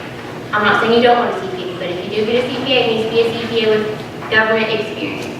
So I feel like to get somebody to come in and accept this position, if you offer them the salary you give me now, the people with the experience you need are already going to make more than that. And you're going to have a really hard time finding that good qualified candidate that you need. Thanks for the update on that, and again, my apologies. I guess my main concern is that's a Carter County problem that we have across every department. You can talk to any department head when they lose someone. We've been very blessed that we don't, but at the sheriff's department specifically, when I was in law enforcement committee, we cannot, or we could not, and probably still can't, pay that. If it's been going on that long, I certainly sympathize with it. That's about the same amount of time our county employees have went without a substantial increase as well. So those are my concerns with this. Granted, the funds already been approved. My reservations about setting this out. You approved the funds to pay the director up to that right now. Right, and in all fairness, I did dissent on that as well. Commissioner Carroll, and then Commissioner Lewis. I talked to the sheriff today, and he said he had a death in bank, I'm not gonna be here. Thank you. One of my questions, I guess you've answered, was how did you arrive at the 81,756, and I guess you answered. That's what trustee made. But if you elect to pay that, are there any specific educational or qualifications tied to that? There is state law that sets the job description of the finance director, and we cannot change those. Now, of course, the committee is going to take the best qualified, most educated person that, seems to fit what we need. Well, we can increase the qualifications, can't we? I mean, we don't. No. We can't go less. You're going to give preference to the people who are more qualified, obviously, but the qualifications are set by state law. there's base qualifications. You can be as stringent as you want to be, you just can't keep the people who meet the base qualifications from applying. You can hire whoever you want. As long as they meet the qualifications. Commissioner, We got off track a little bit. I mean, we're just funding or setting the salary right now. My only problem is I'm not painting myself into a corner. It needs to be up to 81. I'm just saying that. I mean, that could be somebody that comes in that we decide to hire 72. But nope, we voted tonight to set it at 81. We haven't voted. No, we haven't voted yet. Just saying, I'm just making a statement. Commissioner Cole. Over the past 12 years, as they've already stated, this has been supposed to be going up and up and up, and it wouldn't be where it is right now, but the people that were working for the county realized how bad the county was as far as financial problems, and they agreed not to take the money. But every time we went to hire somebody, we always had this question, they need somebody that can do the job because of the pay. If we had increased the salary, the way it was set up, the financial management many years ago, to increase it on a yearly basis, we wouldn't be having to come up with this amount, and it would be set as a trustee's salary. Any other discussion? Commissioner Jenkins, did you want to make? I mean, I would love to make a friendly amendment to that, to change it up to 81, whatever the number is, but, I mean, that's up to you. Randall, just a word of caution, you can do that, but if you're gonna do that, you might as well just table it until next month, because you're gonna have to bring it back next month and set their specific salary. So setting an up to this month really isn't helpful. Hang yourself into the point before we go through. How many interviews is it? 13? Well, we will be interviewing all 13 candidates that was interviewed what's qualified. Mr. Mayor, you have something? Yeah, well, question of clarification. I remember, but I've slept since then, so I may not remember.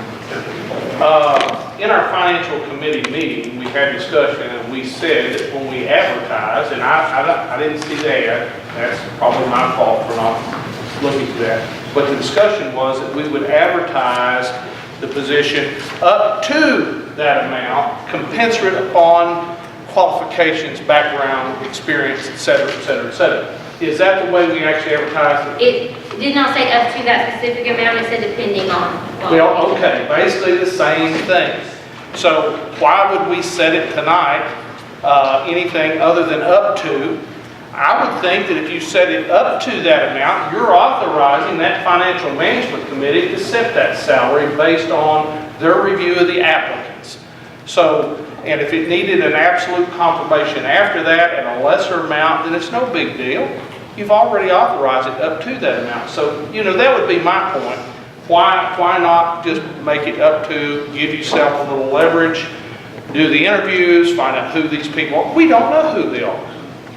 We don't know what they'll work for. Not that we want them to work for a lesser amount than what would be acceptable for that profession, but at the same time, we want to make certain that we don't lock ourselves into that now. Or we're going to have to bring it back here next month.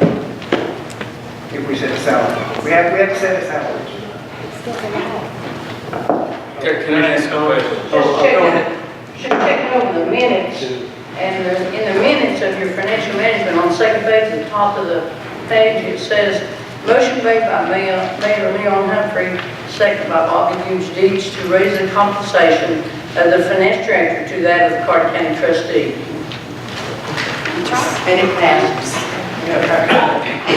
Attorney Barton, you had a. Well, that's what I was going to say. The state law says the compensation of the director shall be established by the Financial Management Committee, subject to approval of this body. So if this body doesn't haggle with it or decide what you're going to pay, they set the rate. You either say yes or no. If you say no, they go back and they might come back with another rate. So that's all this body does, is say yes or no to the compensation set by that committee. Commissioner Lewis? Hey, brother, Yes, sir. it is a good point to tell these people what we will pay them.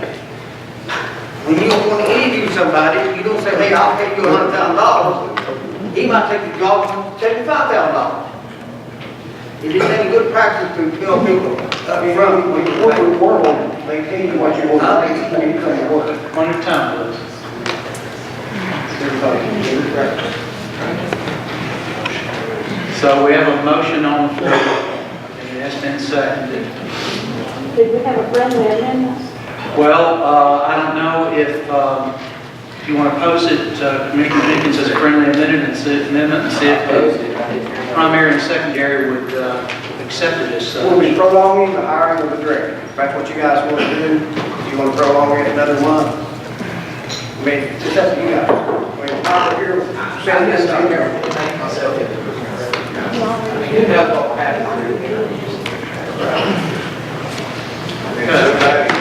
Accept Mr. Jenkins' amendment to the motion. There will be up to, if it's friendly amendment, to the primary and secondary. The only thing about it is we're going to have to bring it back here next month. So do you want to prolong hiring the director? Or do you want to set a salary so we can tell people when they come for the interviews what they want to be making? Because we can't tell each one of them individually, you can make 71, and you can make 82, and you can make 35. We have to have some kind of salary set in place when we do these interviews. Well, if we set it at 80, up to that 82, that's an authorization for you to give. No, then we have to bring it back to the full commission to approve. That's going to prolong the hiring of the director. Commissioner Peters.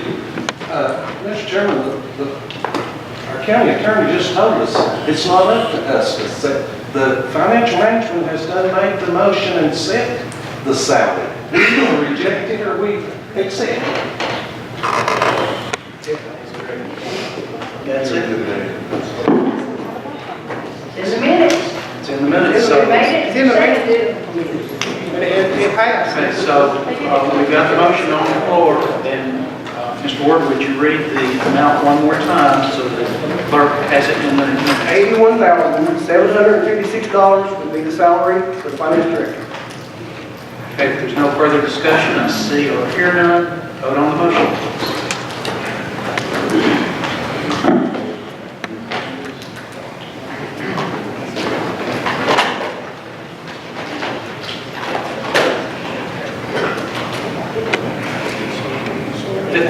Ayes, 8 nays. So motion passes. Any other? We're still accepting applications through the 23rd. We have 13 at present month. Okay. You're making April 6th, is that what you said? The date that you were going to determine? April 9th.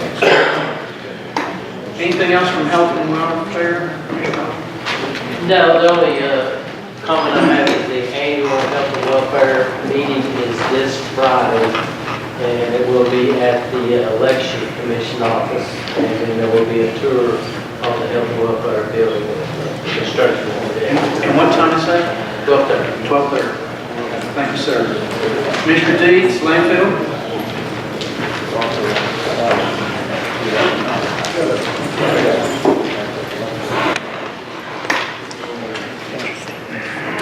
First of all, I'd like to say, we voted to send Mr. Von Cannon to the Northeast Tennessee Regional Solid Waste Board.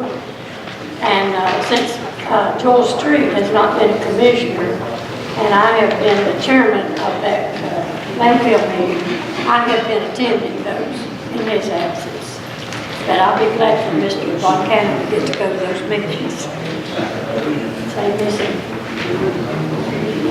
one meeting I won't have to go to. I'd like to make a correction on the household hazard waste date. We've given out a couple of dates, and this is the correct date. It's Saturday, May the 19th. It'll be from 9 a.m. to 1 p.m. at the recycle center. And it's correct in your minutes. If you have your minutes there, I'd like for you to look at it. Landfill minutes. From our meeting of March the 5th, if you look near the bottom of the page, a motion was made to allow a maximum bid amount of $100,000 on a front-load truck. And Director Lyons asked that we give him a max so he wouldn't get carried away in his bid. We knew better, but we went along with him anyway. A new front loader cost about $266,000, and we knew we had to purchase a used front loader. Last week, Benny went to Conway, South Carolina, and looked at a 2001 front loader. Correct me if I give out any information that's not correct.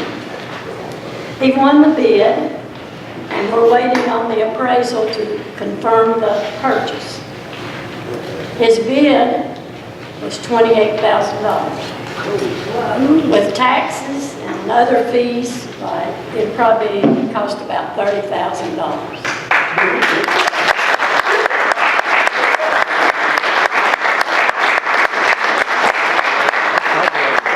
Leave it to Benny to find a good bargain. Now we need to purchase a roll-off truck. The committee unanimously agreed we need a new roll-off. The roll-off is used 6 days a week. So a new truck will cost about $160,000, but it will have a 5-year warranty with it. Ms. Bird has put out a request for bid proposals for the roll-off, and also she has asked for bid proposal for replacing the building, the landfill.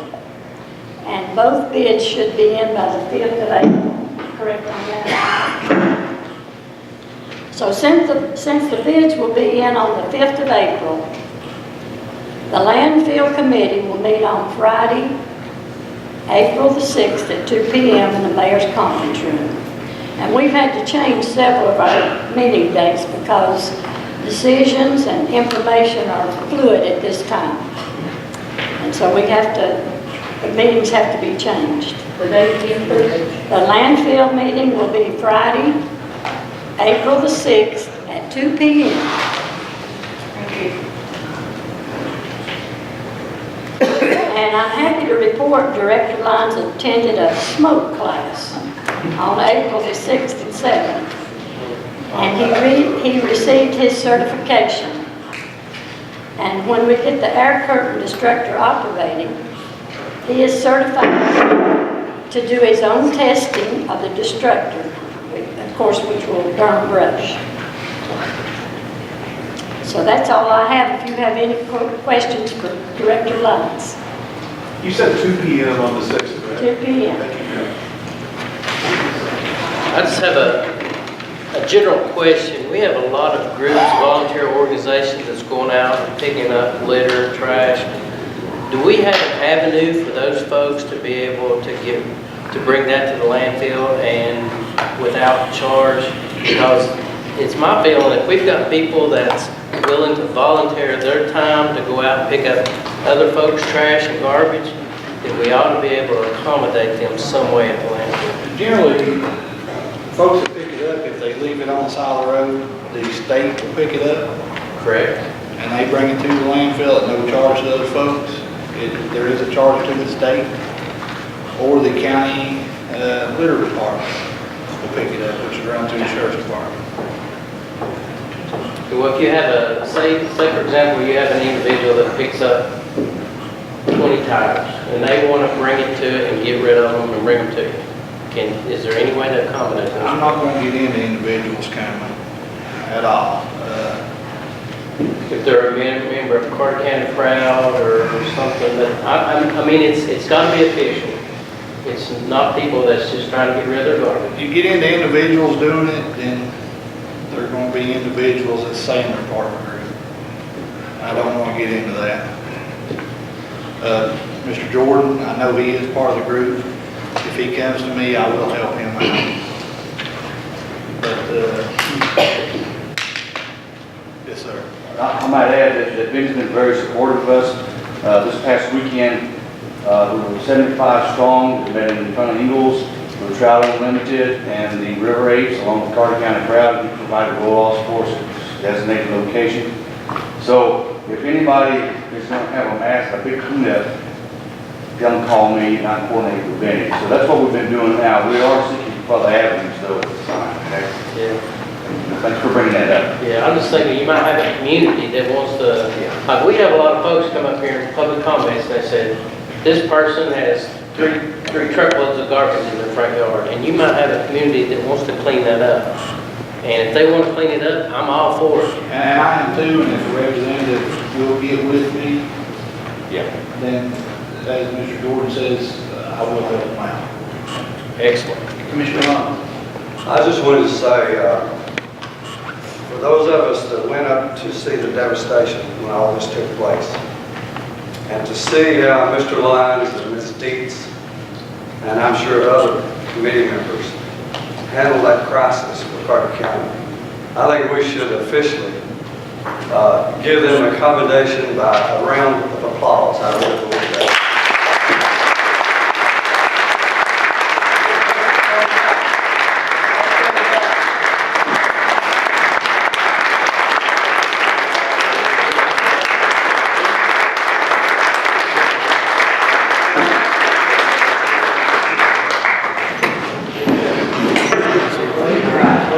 Actually, Mr. Lyons is the one that should get it.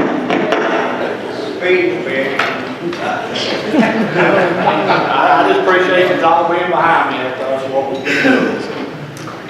I think if he gets a new roll-off, he'll be happy about that. He's never had a new piece of equipment. And that being said, the insurance is kicking in somewhere upwards $107,000 towards this, so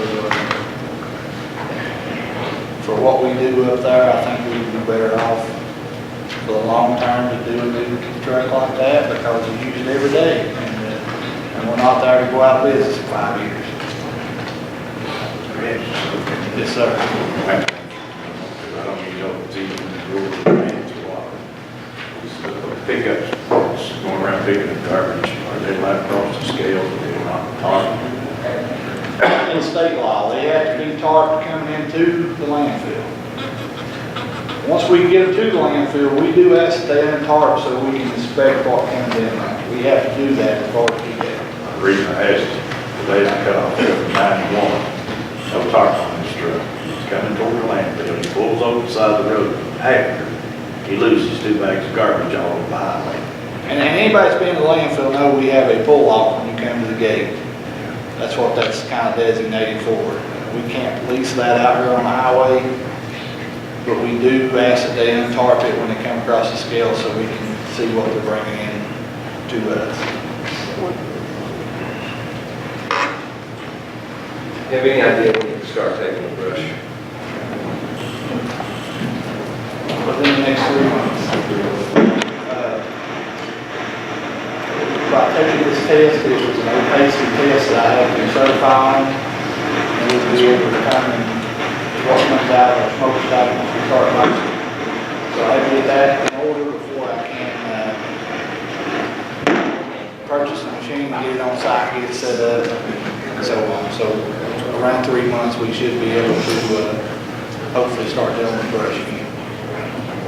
Mr. Chairman, I'd like to ask a question. You know, going to the landfill, you know, the curve up there that was try to get something done about that, and we appropriated the money for it. Does anybody know the status of it or what's happening? She won't sell it for what we can pay for it. Is that right? She won't sell it for what we appropriated. One at a time, please. Mayor, you got... Yeah, the appraisal came in and we're not able, or we were not able to come up to that amount. There were 2 different appraisals, quite a distance apart, and she was asking more than fair market. Anything else? Any other questions? Thank you. Thank you all. Anything else from the highway commissioner? Good. Just one quick note. Our meeting is regularly scheduled for second Monday at 2 p.m. I have moved the April meeting a week ahead to the 2nd. It'll be on April 2nd at 2 p.m. at the Highway Department, just as it always is. My mother is having hip replacement surgery, and her surgical consult is on the 9th, and I'm going to be out of town. So, we'll get her done on the 2nd, if it's okay with you. Thank you, sir. Commissioner Jenkins, want to do anything on recreation, law enforcement, rules and bylaws? Parks and Rec, did meet last month. Law enforcement, nothing, no action. And rules and bylaws, we've discussed over the past several months about our TCRS contracts. And we decided that the best way to do it is to have a representative come out. Pittsburgh helped me out, get in contact with Tim Crawford. He will be out tomorrow at 5 p.m. in this courtroom to review our TCRS contracts. I'd like to invite all the county officials and county employees out. It's 5 p.m. tomorrow. Here. That's all I have. Thank you, sir. Planning? Yes, sir. Mr. Holton's question about individuals in the neighborhood or something like that, trying to attempt to clean up, given property. That can also, by our resolution, come to the planning commission. We'll be more than happy to help them assist them to get that to the landfill. That kind of keeps Mr. Jordan's plate unloaded. Also, note on the Park and Rec, City of Elizabeth took down some playground equipment, and that has now been designated to go to the Hampton Greenbridge landing. So there'll be also a playground area there located for the children of that area.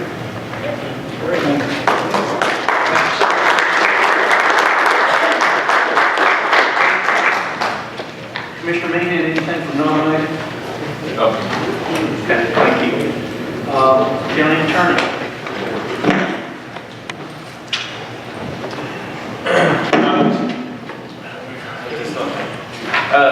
Start off with the general litigation update I always give. As far as the Cecil Perry v. Carter County lawsuit involving Constable Brown, there's finally somewhat valid service was obtained on us, which I still question, but in any event, we're moving forward with those cases.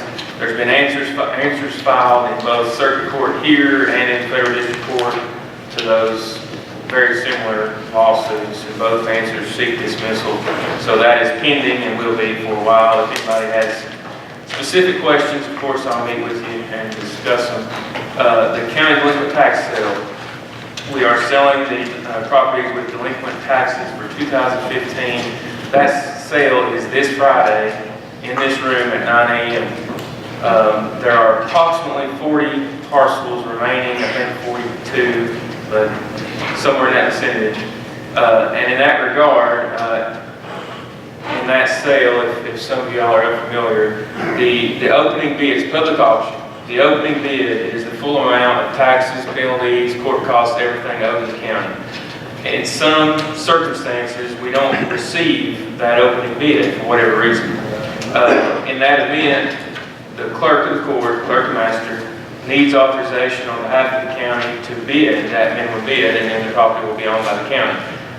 The only reason why you wouldn't do that is if there was some specific environmental concern or financial concern about some parcel, and I am unaware of any of those conditions. So what I'm asking for now is a vote to authorize the clerk to enter the minimum bid and for any parcel that does not receive the minimum bid. Motion. Second. I didn't hear who's primary. Commissioner Fuller. Second. Commissioner Brown. We'll repeat the motion, Attorney. Yeah, the motion would be to approve the clerk and master entering the minimum bid at the delinquent tax sale for any parcels that do not obtain the minimum bid at the public sale. Everybody clear on the motion? Any discussion or question? Just what time was it on Friday? I'm sorry. The sale begins at 9 a.m. The registration starts at 8 a.m. here in this room. Josh, now, I mean, it's already collected money from the county for the taxes. Right. If the county indeed does bid that minimum bid, of course, the taxes have to be paid, and the county subsequently will sell that property at an excess sale if there's no use for the county. So the actual funds have to change hands to pay the unpaid taxes. So you'd be authorizing that as part of this as well. In the years that I've been here, we've had several sales and we've had very few, and the most recent sales, it's not even came up that they all sell. But in the event that they don't, at least gives us an avenue to get rid of them later. Everybody clear on what you're voting on? Okay, Madam Clerk, call the roll.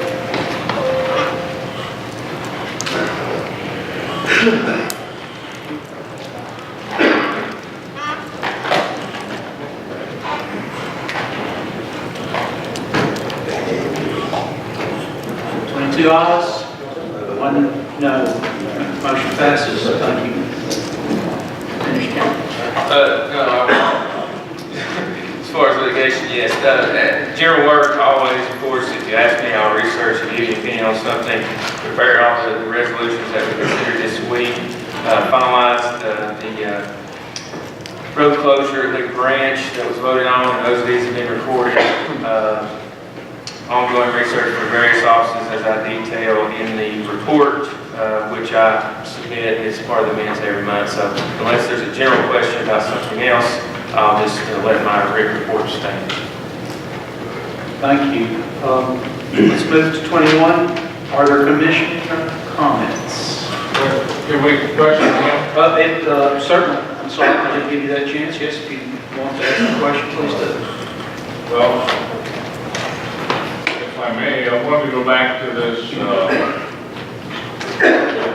Freedom of Information request made by this law firm regarding the mayor's activities crossing the state line to testify in a litigation. I guess, were you aware that he went to the court to testify without a subpoena? Not specifically aware of him going or when he went. I do know that it happened, obviously, but beforehand, no, or the date of it or anything like that, no. And I did see that, and I don't know why even attorneys can't comprehend the fact that the Freedom of Information Act does not apply to local county governments. It's an open records request, and that's fine, and he alluded to that in the request. But I'm not so much concerned about the request as the highest elected official of the county voluntarily going to get involved in litigation and making testimony using terminology that's illegal and active investigations and things like that. Were you aware that there was illegal activity concerning the animal shelter from the mayor's office? Well, I'm certainly not a criminal investigator, and that's not my role, and I don't do that. My understanding is that the comptroller's office investigator, the district attorney who prosecutes crimes in this state and district, reviewed this information and did not prosecute for it. That's their job. I can't prosecute crimes. So if I am aware of the crime, like anybody else, I report it to the appropriate people who investigate and prosecute. I think the testimony was referring to the seizure of animals as being illegal. And you weren't advised as our county attorney of this? I'm not aware of anything illegal that has been prosecuted or, like I said, the appropriate authorities within this state, where I'm licensed to practice law, chose not to prosecute anything. So whatever happened in Virginia, I am not involved with. Do you feel you should be as our county attorney if the mayor is going to be involved in litigation? Well, as I said, I mean, certainly the mayor was a witness apparently in a private civil case in another state. But he wasn't subpoenaed. Right, and that's his choice. I can't control that. But as far as me being involved, I cannot legally practice law in Virginia, so I couldn't go or do anything as an attorney there. I could go watch, I guess. But I can't practice law in that state. Do you have any opinion as to what may fall back on the county as a result of this? Well, of course, in this day and time, anybody can be sued for anything. But, you know, someone could potentially use testimony and say that, you know, there was an omission of something. And, you know, there's all sorts of tort claims that could be brought, presumably, whether that will happen or not, I don't know. If it does, and it's brought in this state, of course, that would be within my wheelhouse. But in Virginia, I have no idea. Commissioner Lewis, any of your ideas? I was approached here a while back, up here on the 4-lane going to Long Mountain. They are logs yard. They had a big old pile of bark, and they burned it. Now, when you get down so low, what did them smoke? Now, I know he checked with Mr. Humphrey, Mr. Smith. There's no law, I don't think, against it, but he lives not too far from this smoky area. Mr. Lawyer, either way we can make a resolution that asks him to move, if he had any more this, to move somewhere else and consider it forward. I'm sorry, I missed part of that. Are they burning stuff?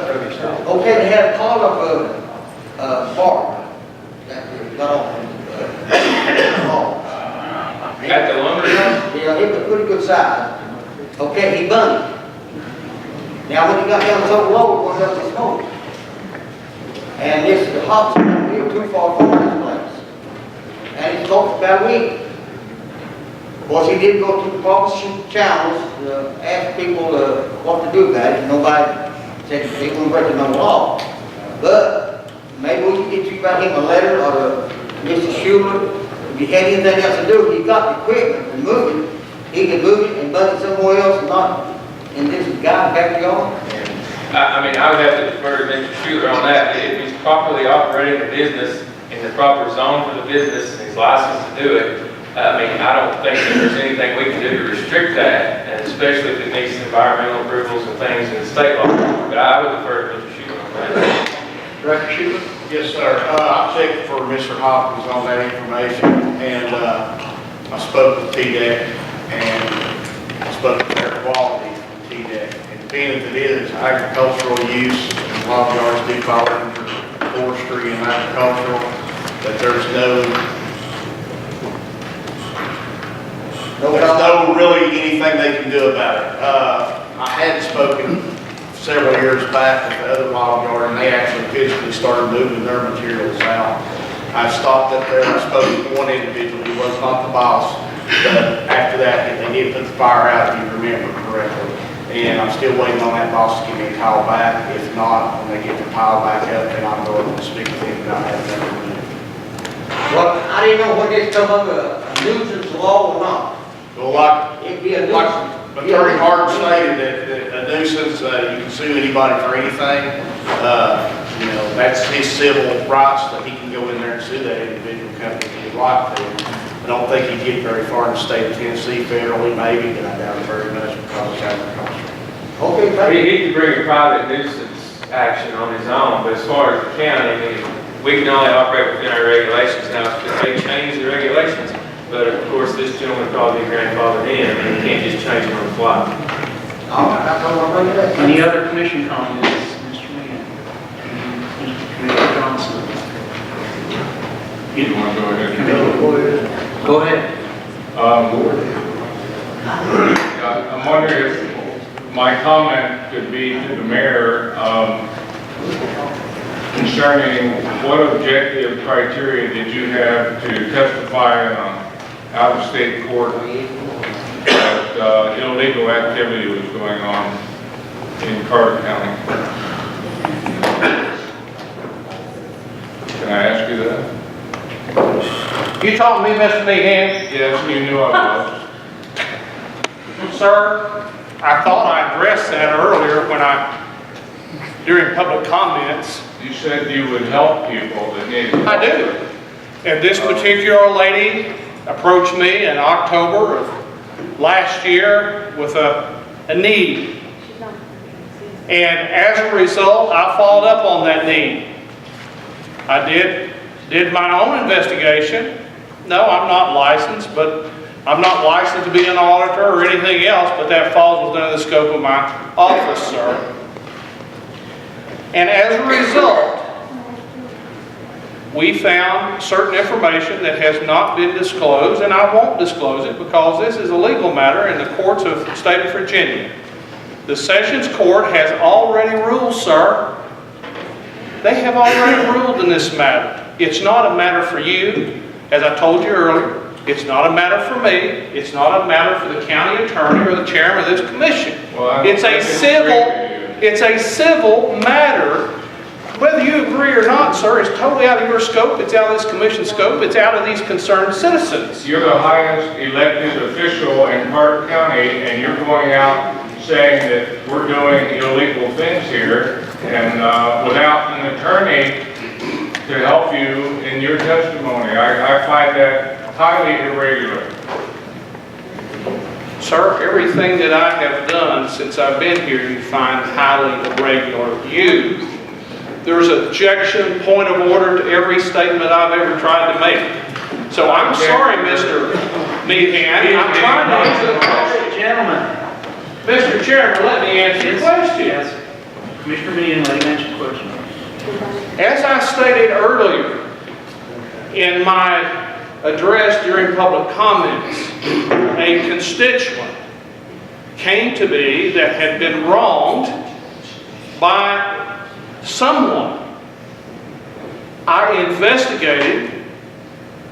When it got to the level that they initiated legal action, I took the information that I had and presented it to the court. I'll do that again, sir. If it's next week, if it's next month, if it's next year, it doesn't matter whoever it is, as long as I feel that that person has been wronged. Just like I did in 2011, it took me 45 days to take care of a problem that had went on for 8 years that nobody could see. The problem because of pride. I'm basing my statements on facts, sir. And again, that's something that's totally out of the scope of authority of this commission. And I will continue to do it. And if there's somebody that comes in my office tomorrow with a totally different concern and issue, they will be handled with the same professional service. I work for those people, sir. So do you. So you worry about your scope of authority. Let me worry about mine. There's nobody in this county, any commissioner, is going to tell me when it's time to go to the bathroom. I know when it's time. Okay? Thank you, sir. I'm worried about our jurisdiction if a lawsuit is brought to us by these people about illegal activity. Mr. Meehan, we pay a tremendous dollar amount each year to Tennessee Risk Management. To what? To Tennessee Risk Management. We have an insurance company, sir, that takes care of us in the event someone does something that they shouldn't. Right now, there's a number of cases, and I've sat through a number, and I've had to represent this county. Representing the county. But they provide the attorney, sir. It's not a matter for you to worry about. Why would you worry about a situation until it's happened? It's not happened, sir. If we have to approve funds to pay for a lawsuit, it does worry us. Okay. Thank you. Commissioner Johnson. There's a couple things. One of them, the nice stuff. Everybody take account of what our age is. And here just recently, Dr. Ward wants to, your teachers and instructors need to be given a double pay raise or whatever. That you see the competition of robotics in our middle school and our elementary school. I look at myself, I have a great education, but I doubt if I could put one or two pieces together. And now we've got sixth graders doing it, and it's competing nationally. Please let us support your schools. And these youngins, I mean, just put an arm around their neck and tell me how good they are, because, we're literally done compared to what they're doing. I didn't think what I come up with robotic-wise. But that was the best part. The second part is, there is one thing about that Freedom of Information Act. That up there is a civil action. They have no jurisdiction in Tennessee. but the Freedom of Information Act came to this county. There was certain documentation that was provided to that court. Am I correct, Mr. Turner? Yes, sir. If you don't provide those documents, then you stand a chance of being subpoenaed into their system, or you can have liable suit brought to you by that legal firm. Now, one question I asked was, under the Freedom of Information Act request, which is not sealed by any court order, did you provide all the documents requested by what they asked for? No, we didn't. Mr. Mayor, did you furnish all the documents as named by the Freedom of Information Act? The attorney has all of the documents that were requested. In this writing? Yes, sir. Then, sir, you flat lied to me in my presence in this courtroom. Well, no, it didn't, Mr. Johnson. No, it didn't. Yes, you did. Okay, well, Please read the minutes. doesn't matter what I say, it's wrong, Mr. Johnson. Oh, that's the way you've done it for voting. Borderline, but you lied right there. Now, investigating, you're investigating crimes of illegal. The State Attorney General's office says there is none to be prosecuted. The Sheriff's Department had none, and now you're Cape Crime Crusader. There's one point that needs to be made, and we'll let it go with this because there's no need to continue this any farther. The District Attorney General has never investigated this particular incident. Period. I can't help it if he made statements that he did. He has never investigated this particular incident. Thank you. Mr. Bonsanna? Now, when is the election year over? So we can get through those, El Toro Group. Here's what I say. About a year ago, I came in possession of a set of logbooks. Boring reading. I had promised those logbooks to the counselor here because it'd make his office look good.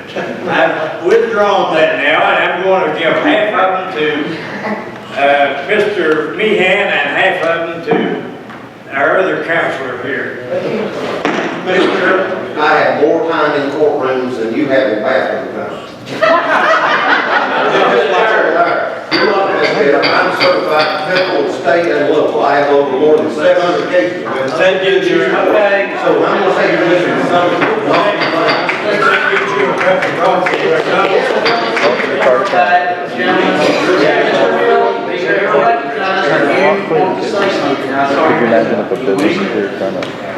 I just have the minutes if you want to enter them into the record. They have been already, Commissioner Color.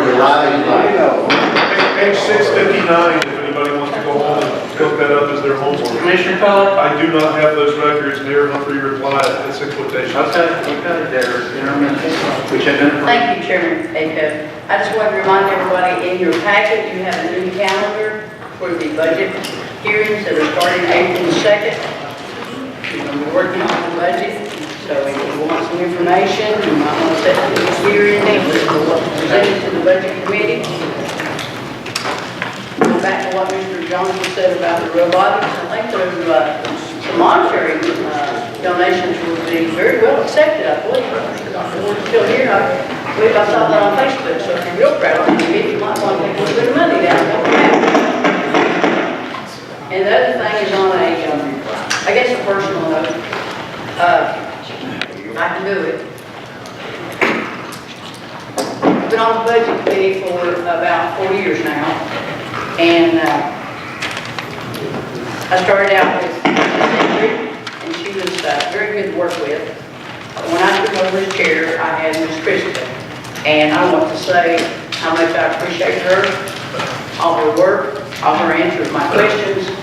During the budget process, I go to her office and we sit there and process over all of it, trying to help out come up with a solution.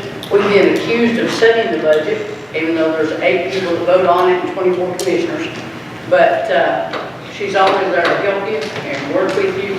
And Krista, I appreciate it. I'm going to miss you. Michael, get ready.